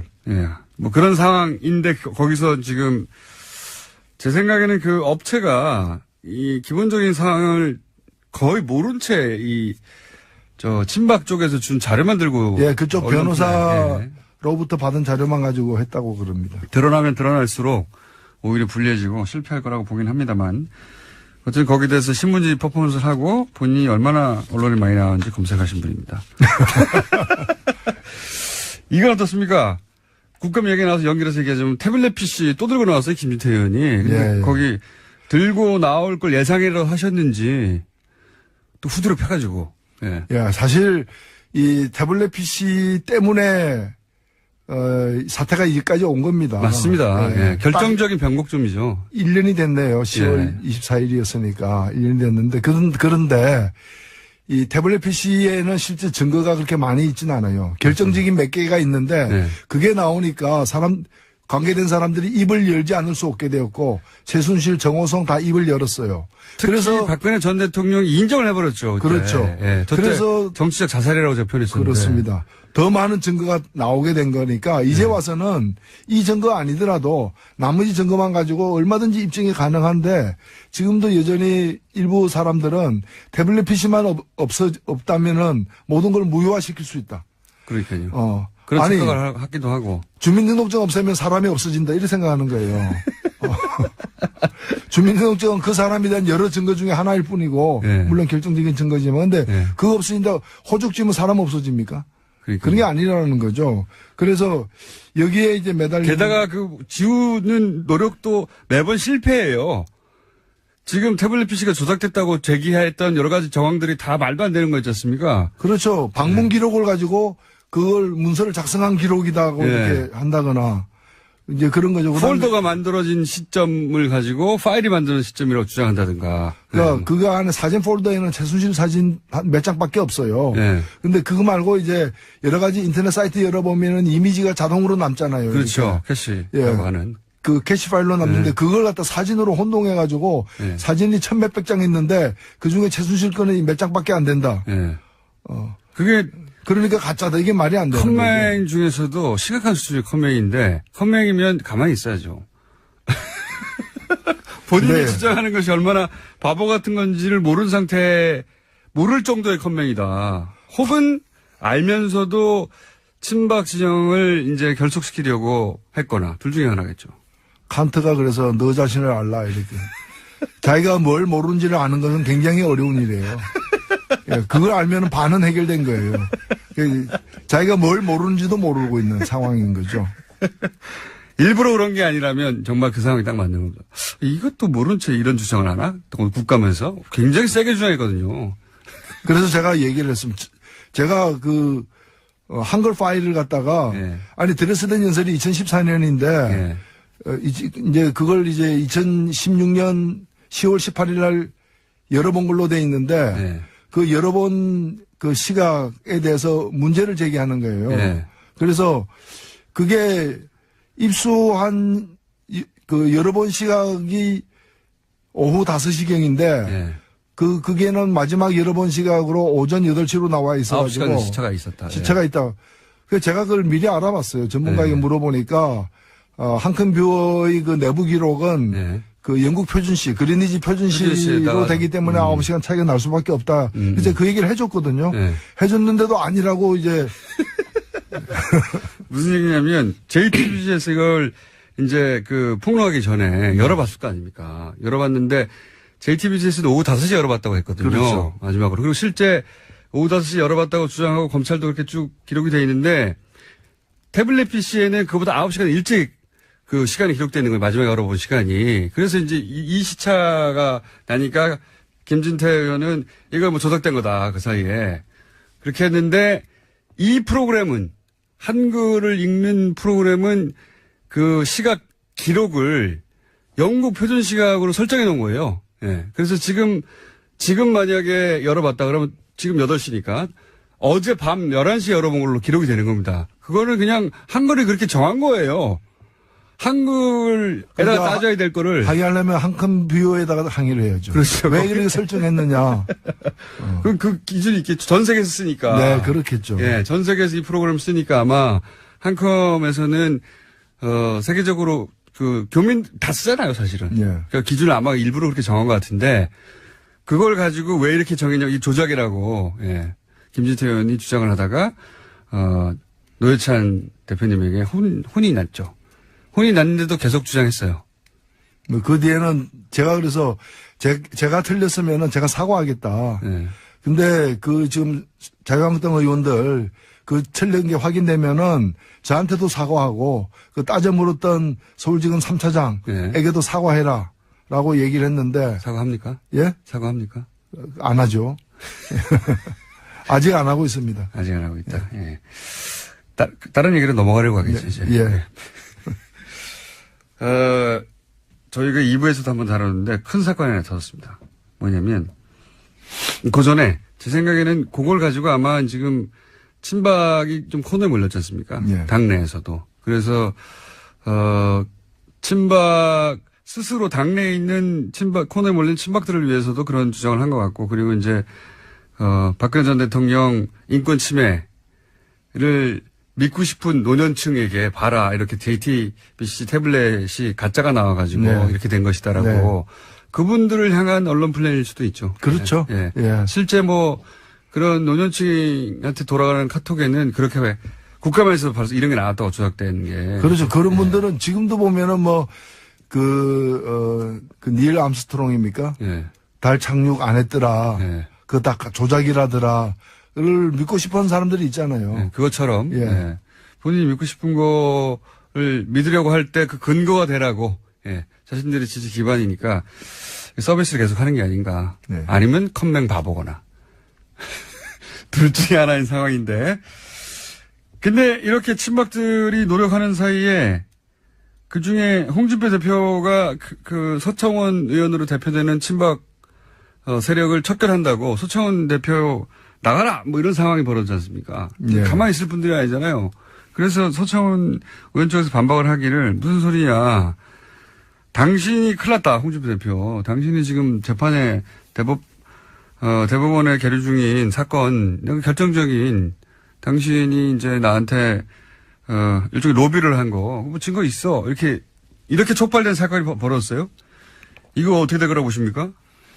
예, 이미 뭐 언론에 그 후에 또 보도도 됐습니다만은 여의도에서는 그 전에 얘기가 많이 돌았어요. 국회 주변에서는 9월 초로 저는 들었는데 예. 9월 초에 지금 문제의 두 분이 예. 만나가지고 홍준표 서청원. 예, 그래서 그쪽에서 홍 대표 쪽에다가 그런 녹취록 사실까지 존재하고 있다. 나를 예. 치려고 하면 나도 치겠다. 가만히 안 있겠다. 이제 그러면서 굉장히 격하게 예. 충돌했다는 얘기가 있었고 그 후에 이미 그때 여의도에서 한번 돌았어요 그때. 예, 그 후에 그리고 이제 그 후에 국민의당의 모 인사에게 예. 그쪽에서 녹취록을 줬다. 라고 하는 얘기가 이미 진작부터. 이미 이거 이번에 드러나기 전에 저는 전에 들었어요. 여의도 내에서는. 이분들이 보면은 하여튼 저는 그래서 처음에 들었을 때는 그 전화를 어떻게 서로 간에 전화를 할 수 있는 사이잖아요. 네. 근데 내용도 듣기 전에 녹음할 준비를 한 거잖아요. 모든 그러니까 대화를 녹음하는 거 아닐까요, 혹시? 기록 문화가 굉장히 발달된 분들인 것 같아요. 이게 막 몰래 녹음해서 기록하고 또 몰래 엿들어가지고 기록하고 그렇잖아요. 언제 써먹을지 모른다고. 그렇죠. 네. 이게 또 몰래 댓글로 이렇게 기록하고 남의 그게 들어가가지고 이거 기록 문화가 굉장히 융성한 그런 지대에 있는 분들이다. 네, 바람직한 분들이네요. 예, 우리가 기록 문화가 약한데 이분들은 거기에 문제의식이 있는 것 같아요. 그래서 반드시 기록해야 한다, 우리가. 그 녹취가, 친박 사이드에서 나와서 국민의당으로 흘러갔을지도 모른다고 지금 추정하는 게 아니라. 그런 소문이 있었는데, 이미 진작에 소문이 있었다. 그렇죠. 네. 그런 소문이 있었는데, 마침 또 그렇게 돼버린 거 아니에요. 그렇게 돼버린 거죠. 예. 여기서 이제, 서청원 의원이 성완종 언급하면서 이게 불거졌는데, 그러자, 하루 이틀 있다 국민의당의 이용주 의원이 갑자기 이걸 들고 나왔으니까 이용주 의원이 직접 받았는지 아니면 다른 사람을 통해서 받아서 글로 쿠션 맞고 왔는지는 모르겠으나 예. 이런 이야기는 진작에 9월 달부터 돼 있었다. 예. 예. 그리고 뭐 그게 없는데 있다고 같은 당도 아니고 다른 당에서 예. 그 녹취록이 없는데 있다 또는 가지고 있다라고 얘기할 수는 없는 일이죠. 이거는 자유한국당 의원들이 그러던데 뭐 이때던데 이렇게 해서 제기할 수 있는 사안이 안 되죠. 아니죠. 갖고 있어야만 얘기할 수 있는 거죠. 이거는 잘못했다가는 큰일 나니까요. 그렇죠. 예. 지금 제1야당의 대표와 관련된 허위사실을 유포하게 되는 거기 때문에. 그렇죠. 이거는. 저도 뭐 그런 얘기 들은 바 있다라고 얘기 안 하잖아요. 예. 이게 나왔으니까 하신 건 아닙니까, 그렇죠. 지금. 9월에 진작에 있었구나. 만약에 이런 자료가 있다면, 물론 정치권이라는 게 원래 과장을 좀 합니다. 상대방 쫄라고. 과장을 좀 하긴 하는데, 이 정도로 세게 나갈 정도면은 실제 그런 녹취록이 있다가 보고, 그런 녹취록이 나오면 홍준표 대표의 법리적인 미래 말고, 법적인 미래 말고, 정치적인 미래를 어떻게 전망하십니까? 아니, 우선 법리적으로도 예. 그 내용에 따라서 위증을 하도록, 결정적으로 윤모 씨가 말을 바꿔가지고 1심에서 유죄였는데, 당사자가 말을 바꿔서 이제 2심에서 무죄가 된 거 아닙니까? 말을 바꾸진 않았다고 저희가 2부에서 따졌는데, 예. 그 진술이 의심스럽다고. 예, 믿지 못해서. 예. 판단을 갖다가 이제 그렇게 해버린 판단을 건데. 재판부가 바꾼 거죠. 예. 근데 그게 이 위증을 갖다가 위증하도록 예. 회유하거나 교사한 것은 문제가 되죠. 사실은. 그게 이제 사실이라면은 문제가 되는 건데, 여하튼 지금 아슬아슬한 상황인 것 같아요. 그렇죠. 정치적으로는 어떻게 보십니까? 이게 이제 결국은 친박들을 홍준표 대표가 쳐내고 그리고 나서 바른정당의 통합파를 끌고 오고 이런 수순에서 이제 첫 결단을 내린 건데 근데 이게 이제 되책을 당하고 있는 거 아닙니까? 말하자면. 이게 어떻게 결론이 날까요? 정치적으로는? 둘이 합의해가지고 그냥 조용히. 현재 상황은 사자성어로 하면 풍전등화죠. 풍전등화. 바람 앞에 등불. 이게 꺼질지 아니면 견딜지는 더 봐야 될 것 같습니다. 서천 의원으로 이제 상징되는 친박 쪽이 만약에 홍준표 대표를 아예 지금 쳐내려고 하는 듯한 워딩이잖아요. 예, 대표 체제 끝내야 된다고. 안 그러면 이제 죽는다고 판단하는 거죠. 그러니까 죽느냐 죽이느냐 이런 서로가 그런 상황에. 정우택 대표도 홍준표 대표 측에 서 있는 것 같지가 않아요? 좀 발언을 보면. 전혀 아니죠. 예. 그러면 정우택 대표가 당 대표가 되거나 혹은 비대위 대표가 누군가가 된다면 비상체제로 갈 가능성도 없지는 않겠습니다. 등불이 꺼지면 그렇겠죠. 이렇게 되면 바른정당 탈당반 어떻게 됩니까, 이거? 예, 그분들이 원래는 난파선에서 나와서 구명정에 올라탄 분들인데, 구명정이 시원찮다고 여기고 다시 난파선에 올라타려는. 근데 올라타려고 막 가는데 배가 침몰하는 그런 상황인 거죠. 그러니까 훨씬 더 작은 배 타고 있다가 큰 배로 다시 갈까 그랬는데 큰 배가 막 침몰하려고 하니까 다시 작은 배에 남아있어야 되나? 이런 고민들이 있겠죠. 그래서 속도가 좀 늦어지는 것 같은데요. 그리고 그 사이에 국민의당에서는 그러면 남은 사람들 우리한테 와 막 하다가 거기서도 난리가 나잖아요. 그렇죠. 근데 그거는 당을 통합한다고 원래는 했으니까 통합 아니고서는 잘 이루어지기 힘든 어떤 방식이고 그런데 통합은 이미 불가능한 걸로 판단난 거라고 저는 보이죠. 안철수 대표가 물러섰죠. 통합하자는 게 아니고 사이좋게 지내서 그런 가능성을 높여보자. 청원했다가 안 되니까 결혼하자는 건 꼭 아니었고 데이트나 합시다 이런 거죠. 데이트를 많이 해야 한다. 데이트 아니더라도 자주 봅시다. 데이트 아니더라도 자주 봅시다. 밥이나 같이 먹읍시다. 밥이나 같이 먹읍시다. 정책연대 이런 거죠. 정책연대를 한다는 얘기를 쭉 해왔으니까요. 근데 이게 이제 나비 효과 같은 것이 또 한 번의 나비 효과는 뭐냐면 국민의당에서 안철수 대표의 이런 바른정당과의 통합 그리고 바른정당 쪽에서 소위 햇볕 정책에 대해 폐기 이런 얘기가 또 나오니까 또 기분이 상했을 거 아닙니까? 호남계 의원들이. 그분들은 또 다시 민주당하고 그러면 이게 안 되겠다. 민주당으로 다시 돌아가야 되는 거 아니냐 이런 얘기가 또 나오고 있어요.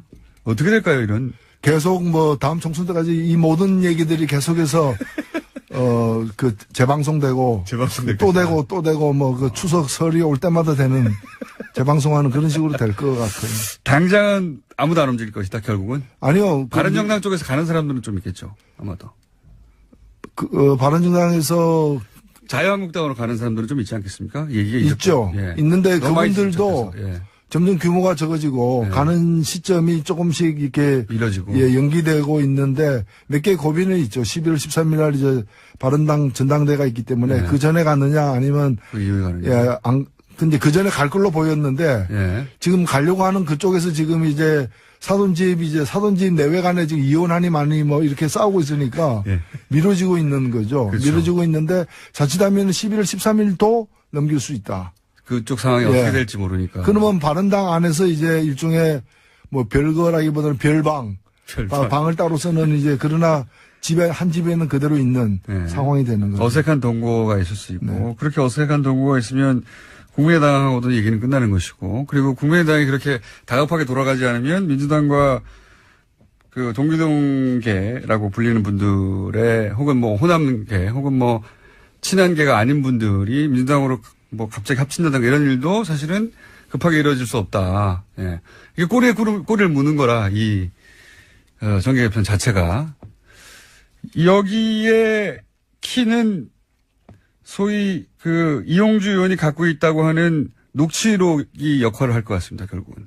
근데 그것만으로 모든 게 다 휘저어지는 건 아닐 거라고 보고요. 기본적으로는 박근혜 대통령 탄핵 이후에 사실 자유한국당도 탄핵 당한 셈이거든요. 정치적으로 그렇죠. 예, 정치적으로는 그런데 아직도 이제 의석도 꽤 많고 이러다 보니까 유지가 되고 있는데 꼭 이제 뭐 부자 망해도 3년 간다고 바로 이렇게 당이 해체되는 것이 아니라 점진적 해체 과정으로 돌입했다고 봐야 되는 거 아니냐. 돌입했다. 바른 뭐 안철수 대표나 유승민 대표도 그렇게 보기 때문에 결국에는 그 자유한국당이 다시 재건해가지고 혹은 복원되어가지고 거기서 자신들의 어떤 고유의 대선 후보를 내고 뭐 다음 대선에 한 축이 되는 상황이 안 온다고 보는 거예요. 지금은 아직 안 무너진 거대한 건물처럼 보이지만은 결국엔 다 무너질 걸로 보기 때문에 이제 저 부분을 갖다가 누가 차지하느냐, 누가 다시 다른 기둥을 세우고 재규합하느냐의 문제가 그걸 통한 쟁탈전이 지금도 시작되고 있다. 이렇게 봐야 될 것 같습니다. 알겠습니다. 정의당은 어떻게 됩니까? 예, 정의당은 뭐 가는 길을 가야죠. 항상 그 자리에 있으면서 새를 불려가는. 정의당은 새를 불려갈 뿐만이 아니라 이런 이제 저는 정계 개편이 되어 가고 있다고 보여집니다. 그런 속에서 유일한 어떤 진보의 축으로서 역할을 갖다가 더 좀 강한 역할을 할 수 있도록 노력을 많이 해야죠. 참 갑자기 생각나서 이제 마치려고 하다가 요건 코멘트를 한마디 들어보고 싶은 부분이 뭐냐면 민주노총 지도부가 어제 청와대 초대를 거절했지 않습니까? 산별노조 개별 초대에 대해서도 뭐 거절하고 요 대목은 어떻게 바라봐야 됩니까? 거기 뭐 사실은 뭐 가서 예를 들어서 그 자리에서 결정적으로 뭐 구체적으로 업무적으로 실무적인 대화가 안 나오더라도 가야 되는 거 아니냐 하는 쪽과 이제 일반 여론입니다. 민주노총 쪽에서는 아니다. 이건 요식행위에 불과한데 우리가 들릴 수 없다. 결론적으로 말하면 뭐 이런 입장이 상충되고 있는데 어떻게 보세요? 예, 저는 어제 뭐 국감 중에 그 소식을 접하고 납득이 안 돼가지고 제가 좀 그 자세한 내막을 실제 상황이 어땠는지를 좀 알아봐 달라고 부탁까지 지금 해놓은 상황이고요. 하여튼 납득이 안 됩니다. 뭐 보도만 가지고 얘기하기가 좀 뒷얘기 좀 있겠죠 아마. 있는데 일단은 저녁 먹으면서 얘기하자 하니까 밥 먹는데 들러리 쓰기 싫다 해가지고 그렇죠. 그러면서 민주노총에서 얘기 먼저 하자. 라고 제안해서 일부를 얘기하는 걸로 하고. 뒤에 2부를 밥 먹는 걸로. 해서 1부는 참석하는 걸로 합의가 됐다 그래요. 처음에는. 예. 근데 이제 밥 먹을 때는 좀 인원수를 늘려가지고 참석하자 하니까. 산별노조도 오자. 그래가지고. 예. 우리는 16개인데 16개 다 가야 되겠다 하고 그거는 그렇게 되면 40-50명 되니까.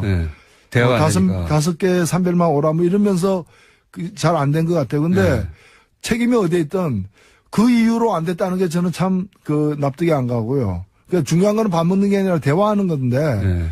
그러면 대화해야 되는 거 아니냐.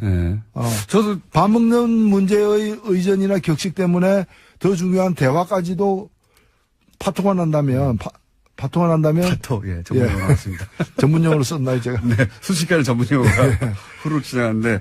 문제가 있지 않느냐. 예, 저도 민주노총 입장을 들어봐야 되겠습니다만, 겁을 일이 아닌 것 같은데요. 뭔가 뭐, 뒷이야기가 오가다가 자존심 상했거나 아니면 뭐, 생각했던 기준과 다른 점이 있었겠죠. 근데 좀 파악해 주시고. 노사정 대화를 위한 그동안의 과정에 많은 문제의식을 또는 피해의식을 민주노총이 가지는 거는 있을 수 있는 일인데, 그렇다고 해서 이렇게 적극적인 좀 대화를 거부하는 식으로 비춰지는 거는 민주노총에게 그거는 마이너스라고 봅니다. 그러니까 상징적인 행위인데요. 그날 뭐 대통령과 만나서 실무적으로 얼마나 자세한 얘기를 하겠습니까? 상징적인 행위인데 어쨌든 아쉽게 됐고 요거는 근데 당사자들 연결해가지고 해보기로 하고 갑자기 또 정의당은 또 가까우니까 민주노총과 제가 한번 여쭤봤습니다. 노회찬 원내대표님 후원금이 아직도 다 차지 않았다고 하는 애절한 눈빛을 제가 대신 전해드리며 여기까지 하겠습니다. 감사합니다. 네, 고맙습니다.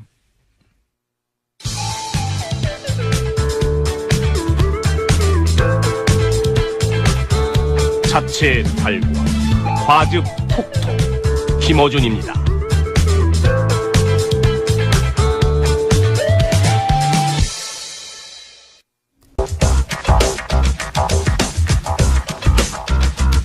과학. 파토 원정훈 씨 나오셨습니다. 안녕하세요. 과학. 과학을 얘기하는 시간입니다. 어디까지나. 지난주에는 이제 노벨상을. 이그 노벨상. 네, 이그 노벨상을 패러디한 이그 노벨상 수상자들 쭉 소개해 주셨고, 재밌었어요? 그게 좀, 말이 많더라고요. 재밌었다고. 네. 말이 많더라고요. 라고 자기 자랑을. 빵빵 터졌다고 뭐. 네.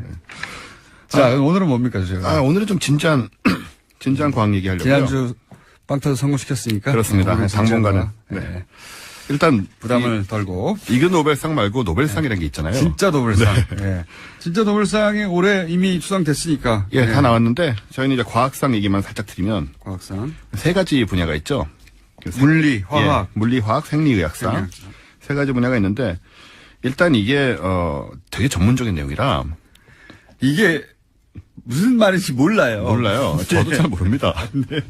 특히 뭐 생리의학상, 이학상 이런 데는 그냥 읽어만 드리면 인간을 포함한 지구 생물체가 지구의 하루 자전 주기에 맞춰 24시간 생체 시계가 돌아간다는 걸 분자 메커니즘을 통해 통제된다는 게 규명됐다는데 그거 꼭 분자 메커니즘까지 가야 됩니까? 이게 다 아는 얘기잖아요. 인류 탄생 이래로 다 아는 건데 그걸 또. 그러니까요. 근데 과학은 이제 뻔하고 당연한 걸 어쨌든 규명한다는 게 목적이라 뭐 그런 게 아닌가 정도 생각을 하고 있고 그리고 화학상은 굉장히 좋은 현미경을 만드신 분들이 받으셨어요. 저온 전자 현미경이라고 하는데 그거 받아야죠. 네. 이게 용액 내 생체 분자 구조 결정을 고화질로 영상화할 수 있다고 합니다. 좋은 것 같네요. 듣기에도. 네. 요 정도만 알면 되죠, 우리는. 듣기에도 좋은 것 같으니까. 더 들으면 오히려 헷갈릴 뿐. 불만 없습니다. 좋은 현미경 개발했으면 상 받아야죠. 그렇습니다. 축하드리고요. 그리고 이제 오늘 하려고 하는 게 물리상이군요, 그러면. 예, 물리상인데 이 물리상은 중력파 검출을 2015년에 중력파. 이게 저는 중력파 얘기 나올 때마다 아인슈타인이 진정한 천재라는 생각을 해요. 아인슈타인이 인류 역사상 최고의 천재죠. 저도 그렇게 생각합니다. 저도 개인적으로. 왜냐면은 아인슈타인이 이제 생각해낸 개념이거든요. 이건 개념. 혼자 그냥 상상하면서 막 개념을 이게 이렇지 않을까? 그렇죠. 생각했는데 그로부터 몇십 년 지나서 이게 발견되는 거예요. 매번 재확인되고. 근데 이게 개념이라는 게 상상을 통해 찾아낸 개념이라는 게 이게 이 양반은 상상으로도 찾았는데 아무리 설명을 들어도 나중에 잘 이해가 안 가. 중력파라는 게 저는 단순화시켜서 이렇게 이해합니다. 이제 물이 있는데 돌을 던지면 우리 눈에 보이는 물결이 퍼져나가잖아요. 이게 파동이죠, 파동. 그런데 우주 공간에도 그런 파동이 있다는 겁니다. 그렇죠. 그걸 중력 파동, 그러니까 근데 여기까지만 해도 그런가 싶은데 그게 시간과 공간이 하나의 개로 어떤 충격이 가해지면 막 물결 치듯이 시간과 공간이 합쳐서 흔들린다는 거예요, 이렇게 물결처럼. 그런 얘기죠. 이게 말로 들으면 이거 어떻게 이해해야 되는 겁니까? 이게 그리고 시간과 공간이 하나의 개라는 게 저는 굉장히 놀라운 아인슈타인이 진정한 천재이다. 그렇죠. 이제 아인슈타인은 그런 발상을 하고 이제 그걸 연구를 해가지고 이제 식으로 만들어서 그러니까 개념에서 끝나는 것은 아니고 방정식을 만들어서 그걸 논문을 낸 거잖아요. 그런데 그걸 나중에 공식으로만 나온 거를 발견한 거죠. 계속 이제 여러 가지 각도로 이게 증명이 되고 있는데 시간과 공간이 하나의 개라는 게 이게 머릿속에 그려지십니까? 이게? 일단 이건 다 이해하시는 걸 포기하셔야 됩니다. 그런 식으로 이해가 되는 게 아니고요. 우리 3차원의 인지 경험으로는 상상해낼 수가 없어요. 우리는 뭐 전혀 경험할 수도 없고 상상할 수도 없는 세계라 한 위차원에서 봐야만 이거를 조망할 수 있는 거라 아인슈타인이 천재. 5차원에 사는 사람들은 알 수 있겠죠. 알 수도 있을 수도 있죠. 우리가 3차원에 살아서 2차원 금방 알잖아요. 그러니까 요거는 저희가 이제 과학자들이 하는 얘기 뭐냐면 이해할 수는 없고 자꾸 듣다 보면 이해하는 걸로 착각하게 된다고 합니다. 거기까지가 우리가 갈 수 있는 그러니까요. 이게 왜냐면은 우리가 시간은 시간대로 흐르고 공간은 이런 공간 아니냐 했는데 이게 두 개가 합쳐져 있는 거다. 그렇죠.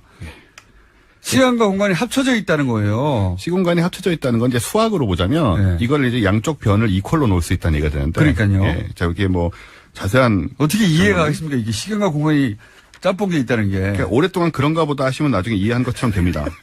적어도 다른 사람한테는 이해한 척할 수가 있는 거예요. 그렇죠. 네가 이해를 못하는 거야. 거기까지 갈 수 있는데 진짜 이해하기는 아인슈타인적인 사고를 하지 않으면 불가능하다. 어렵습니다. 정말 어렵고. 근데 중력파라는 건 뭐냐면 여기서 중력파라는 거 말씀하신 것처럼 이제 중력이 이제 퍼져 있는데 우주 전체 거기에 요동이 일어나는 거예요. 그렇죠. 물결이 치는 겁니다. 물결이 치는 거예요. 이거 사실 이 중력파는 우리가 움직일 때도 다 조금씩 요동이 생기거든요.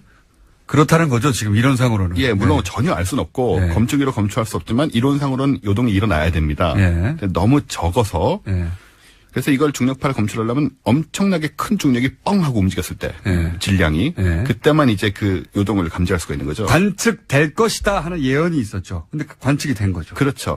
뭘로 관측을 했냐면 2015년 관측은 블랙홀 2개가 충돌한 상황이었어요. 블랙홀 2개가. 일단 말 자체부터 이런 일이 일어난다는 것 자체가 놀랍지만 심지어 13억 광년 떨어진 곳에 있는 블랙홀 태양 질량의 36배와 29배인 블랙홀 2개가 부딪힌 순간에 0.15초 동안 중력이 그 파가 이제 뻗어나온 겁니다. 뻗어나온 걸 13억 년 후에 우리가 관측한 그렇죠. 거죠. 지금 그러니까 이런 규모의 이 상황이죠.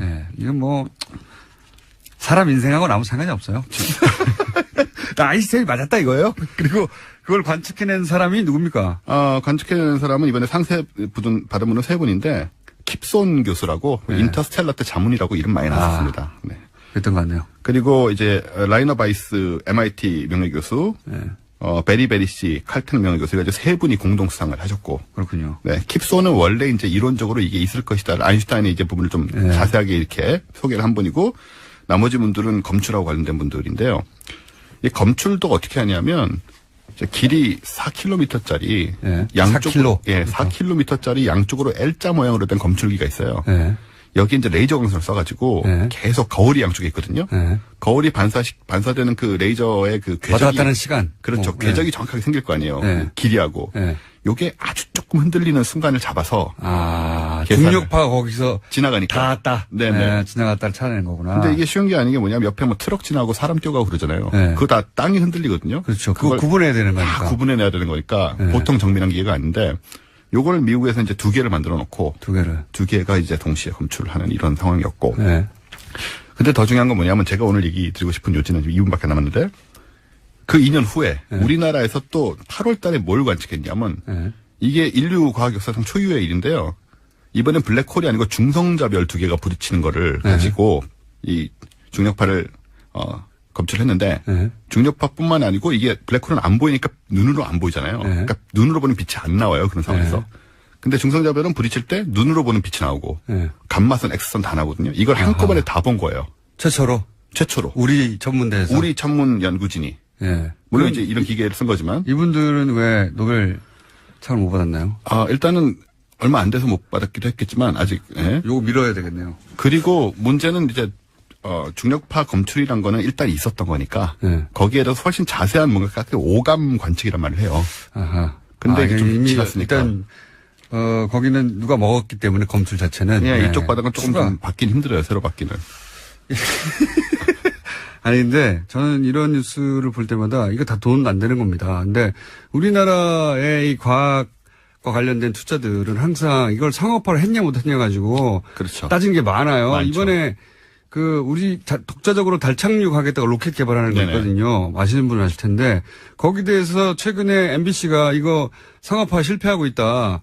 달 착륙 로켓을 상업화한다는 게 지금 어떻게 가능합니까 쉽게? 그리고 벌써 상업화 될도 아직 만들지도 못했거든요. 그러니까요. 그걸 자꾸 상업 논리로만 생각하는 것도 이 군사정권 시절의 얘기거든요. 진짜. 이거 다 돈 안 돼요. L차 4km씩 만들어가지고 무슨 중력파를 검출한다고 우리가 돈이 됩니까? 과학에 대한 접근 자체가 아직도 원시적이에요. 우리가. 시대에 못 따라가고 있어요. 그렇습니다. 근데 학자들은 사실 열심히 하고 있기 때문에 좀 합리적이고 좀 긴 안목에서의 투자가 필요하다. 그런 얘기 드리고 싶어요. 원종우 씨였습니다. 저는 내일 다시 뵙겠습니다. 안녕! 송치째에 나타난 첩보가 있다. 그래서 송치골 같은 송치째. 이렇게 내비게이션의 키워드 검색 3개 하고 그 아들 유대균 씨가 서울 언남초등학교 주변에 나타났다. 이런 첩보가 있었나 봐요. 언남초등학교. 이 4개의 키워드를 내비게이션에 친 사람들, 전 국민 상대로 모든 사람들을 사찰했어요.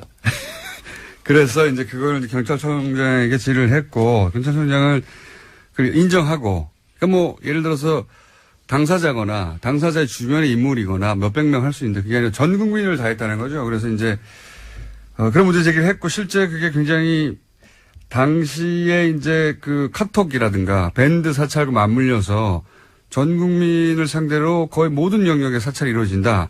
이렇게 이제 크게 보도가 됐어요. 크게 사건의 파장이 굉장히 컸고요. 이슈가 됐어요. 근데 이 네 가지 키워드는 전 국민 누구나 다 칠 수 있지 않습니까?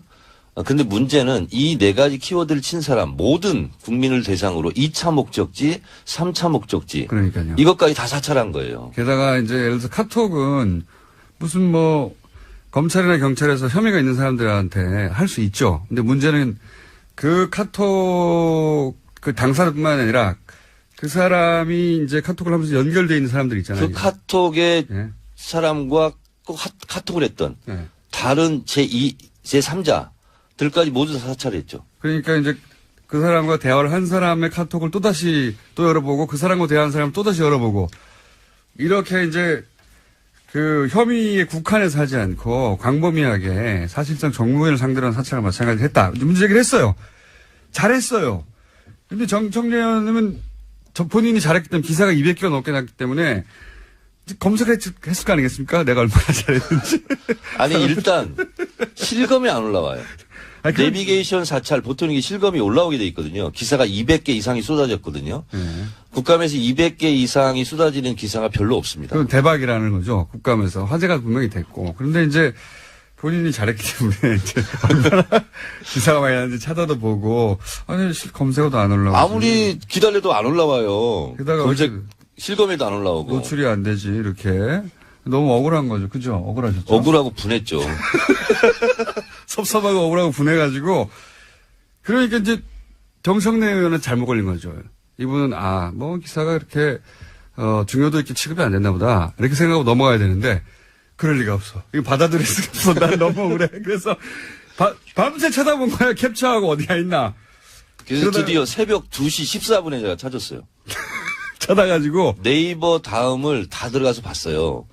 주요 기사 어디에도 없어요. 네. 뭐 이렇게 댓글 많이 읽어본 기사 1등부터 30등까지도 없고 댓글 많은 기사도 댓글 없고 많은 기사에도 1등부터 30등까지 없고 관련 기사 연결돼서 나오기도 하잖아요. 그것도 없고 검색어도 없고 그래서 이제 찾다 보니 알고 보니 요약하죠. 네. 이거 얘기하면 30분 넘어가니까 요약하니 30분 넘게 해도 됩니다. 아니, 저희 딴 거 해. 의원님 미인인데 이제 끝날 시간이에요. 빨리 끝내세요, 이제. IT 기사에 가 있었던 거예요, 이게. 정치 기사인데, 내비게이션이란 단어 나온다고 IT 기사로 넣어놓은 겁니다. 그러니까 기사를 찾을 수가 없는 거예요. 제가 그냥 있을 사람이 아니잖아요. 근데 이걸 기사를 잘못 처리한 게 딱 하나 있었습니다. 200개 기사 중에서. 그거는 댓글이 971개가 달렸어요. 다 IT로 기사를 하는데 하나가 정치 쪽으로 와 있었던 거예요. 그러면 댓글 그거라도 그 기사 하나라도 댓글 많은 기사에 달려야 될 거 아니에요. 순위를 따져보니까 6위에 랭크가 돼야 돼요. 근데 그것도 안 해버렸어요.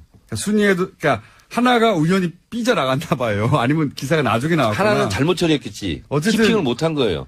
그 기사는 971개의 댓글이 달려서 그날 달린 기사 중에 6위에 해당되는 거였는데 리스트 30 또 반가운 마음에 찾아봤는데 그 댓글을 딱 우연히 찾은 사람들만 댓글을 단 것이고 기사를 발견한 사람들만 순위에는 없더라. 그래서 이제 가만히 있을 분이 아니지 않습니까? 네이버에 전화해서 항의를 한 거죠. 네.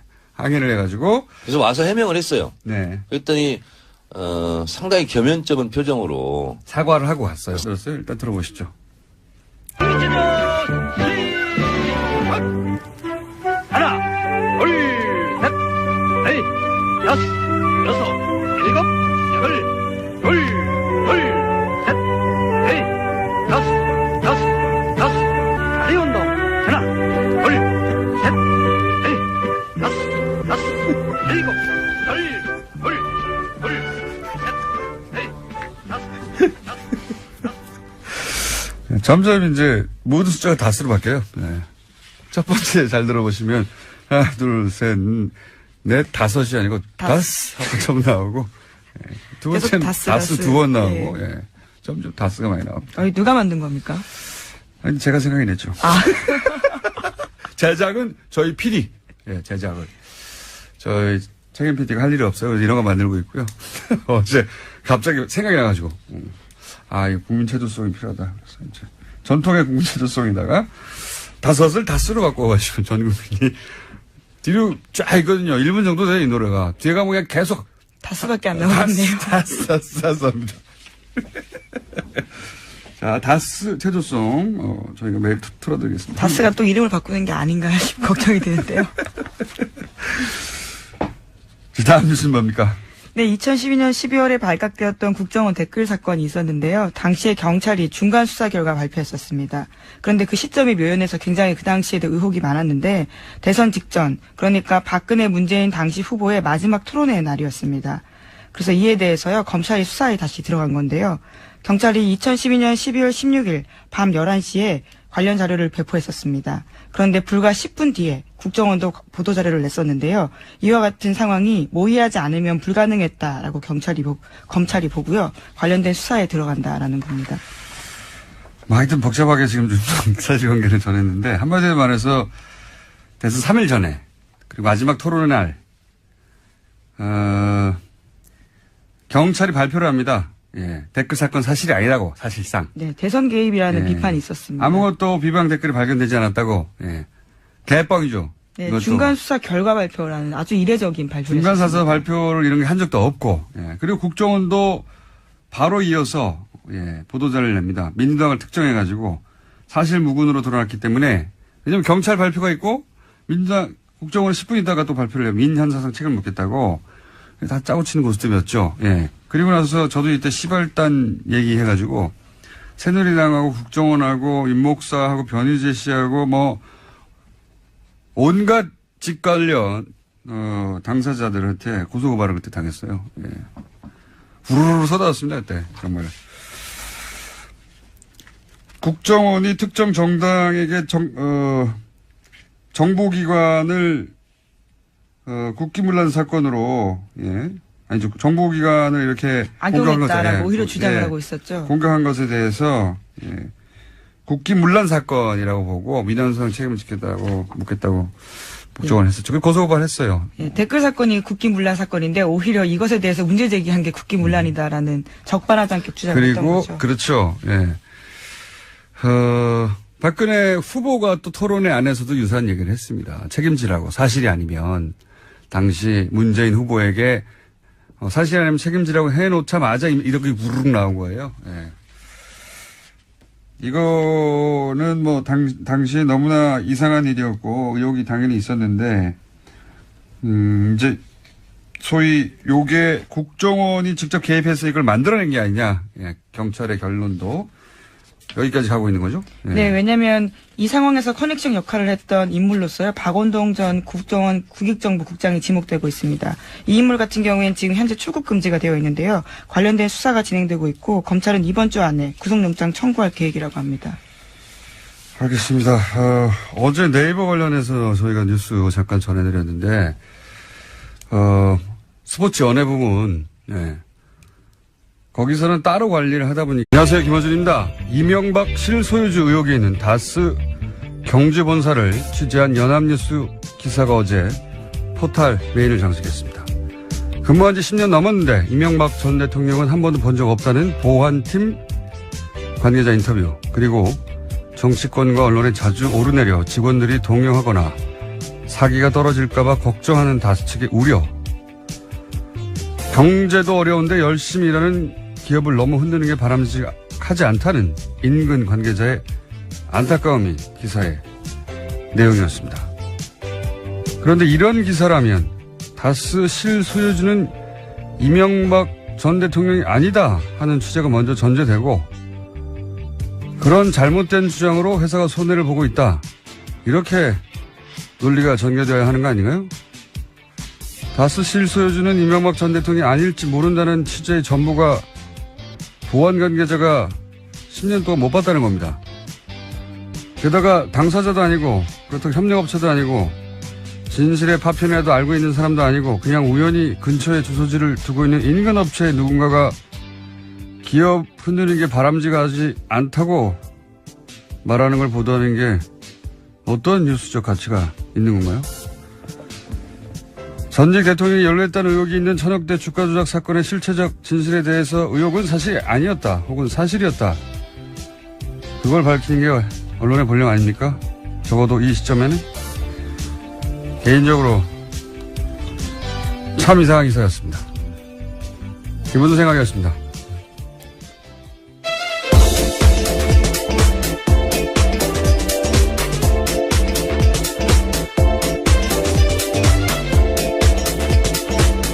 시사인의 김은지입니다. 다스 누구 겁니까? 네, 어제도 국감장에서 다스 관련된 내용이 나왔습니다. 그렇군요. 예. 어떤 내용이었습니까? 예, 박영선 의원의 주장이었는데요. 수출입은행이 다스에 대한 대출을 12년 만에 10배 가까이 늘렸다라는 겁니다. 국정감사에서 공개한 자료인데요. 현재 다스가 수출입은행에서 대출한 금액은 모두 664억 원입니다. 2004년에 60억 원을 대출했었는데요. 12년 만에 10배로 늘어난 겁니다. 뭐 여기에 저 개인적으로는 뭐 여기에 특혜가 있다 없다 밝히는 게 굉장히 어려울 거라고 보는 게 서로 맞물린 거긴 한데 어쨌든 다스는 계속 매출이 늘어나고 예. 신용 상태도 좋아졌어요. 거기 따라서 이렇게 이자도 떨궈주고 뭐 했다고 할 수 있거든요. 그 기준이 잘못됐다고 적용하기 쉽지 않을 것이다. 저는 그렇게 생각이 들고. 다만 이제 북미 또는 뭐 체코 해외 법인들은 당연히 연대 보증을 요구하거나 했었어야 되는데 그냥 신생업체잖아요. 네, 그런 게 없었다는 거죠. 해외 업체들이 망하면 대출은 날아가는 거고 일부러 망하게 할 수도 있지 않습니까? 대출을 날아가게 하기 위해서요. 네. 아니면 그런 사기도 있으니까요, 실제로. 네, 그렇기 때문에 연대 보증을 요구해야 되는 건데 이런 경우가 없었다라는 겁니다. 제가 보기에는 이 뉴스 혹은 이 국감에서 질의의 핵심은 뭐냐면, 이명박 전 대통령 실소유 의혹, 다스에 대해서 언론, 그리고 정치권이, 일반 시민들의 관심, 높아지는 관심을 더 이상 외면할 수 없게 됐다. 그런 지경에 도달했다. 이게 이제 포인트라고 봅니다. 이게 뭐 큰 비리가 밝혀졌다라기보다는 이제 이것저것 다 들여다보고 있는 거죠. 예, 언론도 네, 그렇죠. 그렇고. 그래서 저희가 이런 다스는 누굽니까? 이 댓글 운동을 벌여가는 가운데 아침마다 과거에 이제 국민 체조송이라는 게 있었어요. 네, 그렇죠. 띠리리리리 있지 않습니까? 예. 초등학교 때 많이 했었습니다. 그거 들으면 자동으로 팔다리 올라가는데 예. 그래서 저희가 이 다스 관련해서도 국민 다스 체조송을 만들어서 이 노래가 들리면 즉시 게시판 앞으로 달려가지고 다스 누구 겁니까? 이렇게, 무조건 반사를 일으키기 위한 송을 하니까 그런 문제가 생겼고, 그러니까 이제 어제 못 들으신 분들 위해서 잠깐 요약하면 프로축구연맹팀의 홍보팀장이, 네이버에다가, 프로축구연맹에 불리한 기사가 있는데 그게 노출되지 않도록 해달라고 청탁을 했고, 그 기사가 실제 재배치됐고, 그리고 네이버가 처음으로 그걸 인정했고, 청탁이 네, 보도가 나간 지 4시간 만에 곧바로 인정했습니다. 네. 그러면서 이제 인정을 했는데 그 스포츠 연예 부분은 따로 관리를 하다 보니 그런 문제가 생긴 것이고, 하지만 이런 사례를 다른 뉴스까지 확대해서 의혹을 제기하는 것에 대해서는 단호히 대처한다. 뭐 이런 과거에 많이 들었던 입장을 표명했는데, 그런데 네이버의 어제 해명과는 다르게 스포츠 연예 부분이 아닌 정치 부분에서도 기사 재배치가 있었다는 사례를 오늘 죄송합니다. 미니로 인터뷰하려고 저희가 했는데 아니 미니를 하려고 했는데 직접 네 직접 제가 왜 웃는지 좀 설명드릴게요. 네 직접 출연을 해서 지금 스튜디오 확 들어오셨네요. 좀 이따 설명드리기로 하고 잠깐 전화 연결해 보겠습니다. 이런 코너였거든요. 미니. 예. 당사자가 직접 들어오셨습니다. 잠깐만 기다려 계세요. 다음 뉴스는요? 네, 또 계속해서 전해드리면요. 검찰이 최윤수 전 국정원 2차장도 출국 금지했습니다. 최 전 차장 같은 경우에는 이른바 우병우 사단의 핵심으로 지목됐던 사람인데요. 추명호 전 국장의 진술에서 기인한 바입니다. 검찰이 우병우 전 수석에게 전달한 첩보를요. 최윤수 당시 국정원 2차장에게도 보고했다라는 진술을 확보했기 때문입니다. 이게 우병우 라인이죠. 예, 그리고 추명호 전 국장은 최순실 라인이고, 예. 우병우 라인과 최순실 라인은 끊임없이 이렇게 만납니다. 같이 나오고. 근데 우병우 라인은 최순실만은 몰랐다고, 예. 쏙 빼고 최순실만은 몰랐다고 얘기하죠. 이건 언젠가는 밝혀질 거라 보는데 검찰 수사를 통해서. 자, 그러면 미니 짧게 하려고 한 미니가 이제 그거부터 할까요? 잠깐. 예, 네이버의 해명과는 다르게 스포츠 연예 부분이 아닌 정치 이슈에서도 기사 재배치는 있었다는 사례 저희가 짧게 미니로 정청래 전 의원을 연결하려고 했는데 스튜디오에 지금 직접 나오고 있습니다. 안녕하십니까? 여러분 안녕하십니까? 이 시대의 참 진실인 정청래입니다. 아니 3, 4분만 할 건데 여기 진짜 오셨어요. 아니 우리 집에서 여기 가까워요. 교통방송. 그래서 건너편에 교회 있잖아요. 상암동 교회. 네. 제가 그 교회 권사거든요. 이 위치도 잘 알고 매주 오는 길이라서 아침에 잠도 없고 그래서 그냥 나왔습니다. 전화나 예, 걸어오는 거리랑 비슷하다고 그냥 걸어서 갑자기 돌발 출연을 하셨고. 자, 이게 이제 무슨 얘기를 하려고 그랬냐면 2년 전 국감에서 그런 게 있었어요. 그러니까 그때 밴드 3년 전. 3년 전입니까? 2014년 10월. 네. 밴드하고 카톡이 사찰을 받고 있다. 꽤 큰 뉴스였습니다, 그때. 예. 많이 떠들었고, 그때 이제, 다음 그 대표도 와가지고 사과도 하고 했죠. 네, 그렇습니다. 예. 실제 사찰이 이루어졌다고. 재발 방지 약속하고. 근데 정청래 의원이 이제 그 국면에서 한 가지를, 이제 이것도 지적했지만 한 가지를 더 지적했는 게 뭐였냐면, 내비게이션. 역시 전 국민 내비게이션가 6개 업체가 있나요, 의원님? 네, 그때 6개 업체였습니다. 6개 업체에 사실상 전국민이라고 할 수 있는 거의 뭐 4천만 명 가까이 가입자가 되는 그 내비게이션을 전 국민을 상대로 검색하여 본인들이 원하는 정보를 빼갔다. 네. 한마디로 말하면 그런 이제 사실을 발견해내고 국감에서 정청래 의원님이 경찰청장이었죠, 당시에. 예. 네, 경찰청장이었고요. 경찰청이냐 사찰청이냐 이렇게 제가 질의를 하면서 질문했던 건데요. 내용 배경은 이렇습니다. 당시 유병헌 네. 그리고 아들 유대균 씨 네. 이를 이제 잡아야 된다. 온통 난리였었는데 유병헌 씨가 사과를 하고 인정하고. 죄송합니다. IT 분야에 처방을 놨습니다. 그러니까 기사가 노출이 안 되는 거예요. 네. 그러니까 여기 이제 의원님 요것만 하시고 들어가셔야 되는데. 네.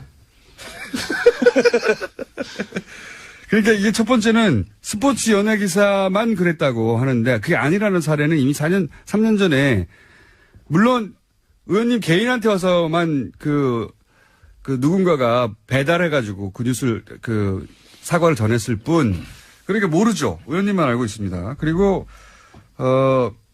네이버가 자의적으로 했을 리가 없지 않습니까?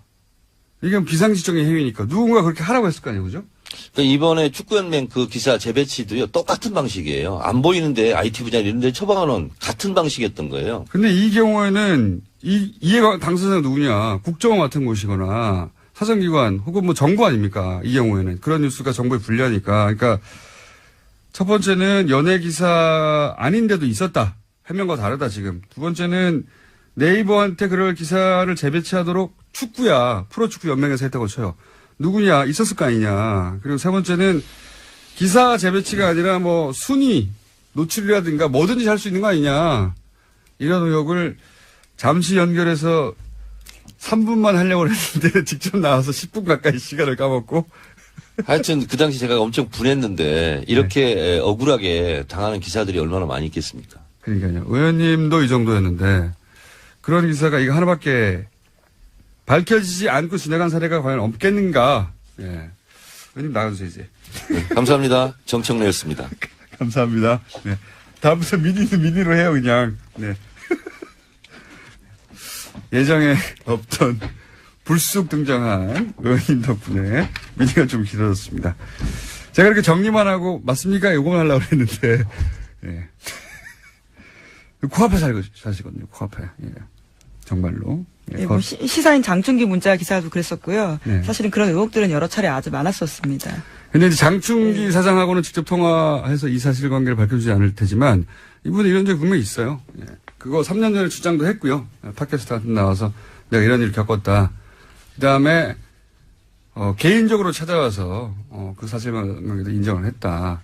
그렇지만 이제 회사가 무슨 잘못이겠는가. 이건 뒤에 그 압력을 행사한 것을 찾아야 되는데, 이러면서 이제 의원님 개인 선에서, 예, 마무리한 건이 있긴 하지만, 자, 다음이요. 물어봐야 된다, 이 질문을 계속해서. 네, 5.18 관련된 소식도 전해드리겠습니다. 1980년에 5.18 민주화 운동을 신군부가 북한 개입설을 해외에 전파하려고 한 시도가 확인됐다라고 MBN이 보도했습니다. 5.18 직후에 국보위가 당시 외무부를 통해서 해외에 뿌린 자료집에 나온 내용이라고 합니다. 초안 자료집만 보더라도요, 그런 내용들이 없었는데 최종본에 보면 고정 간첩과 용공 불순분자가 등장하고 무기를 잘 다루는 신원 미상의 청년이 시위대를 선동해서 무기 구요를 습격했다라는 내용이 있는데, 이러한 내용들이 영문으로 1800부 이상 제작돼서 전 세계 제외공간에 뿌려졌다라고 합니다. 7, 80년대 소위 이제 보수 정권의 뿌리라고 하는 박정희, 전두환, 노태우 군사 정권들 다 쿠데타로 집권했지 않습니까? 근데 자신들이 분리할 때는 어김없이 이렇게 북한을 팔았어요. 예, 빨갱이로 하면 겁을 먹으니까 사람들이. 간첩도 많이 만들어냈죠. 그때 가짜 간첩. 이 가짜 간첩 만들어내는 양산 체제 작업 달인이 김기춘 비서실장이었어요. 예. 이 사안도 한번 나중에 다루죠. 자, 그래서 지금 당시 신군부가 어떻게 5.18을 덮으려고 했냐, 이런 뉴스가 계속 나오고 있죠. 예? 네, 관련해서 1988년에 또 국회 청문회 있었었는데요. 당시에도 청문회를 얼마나 조작했는지에 대한 정황들이 계속해서 나오고 있습니다. 그랬겠죠. 자기들이 쿠데타를 하고 자기들이 권력을 잡았으니까 왜 안 했겠어요. 네, 일자별로도 상황을 모두 조작했었고요. 시간도 조작하고 그리고 증언도 조작하고 것들이 계속 나오고 있습니다. 살인범이 피의자석에 앉아 있어야 되는데 판사, 검사, 증인석에 자기들이 다 앉아 있는 거 아니에요? 네. 그럼 자기들 마음대로 했겠죠.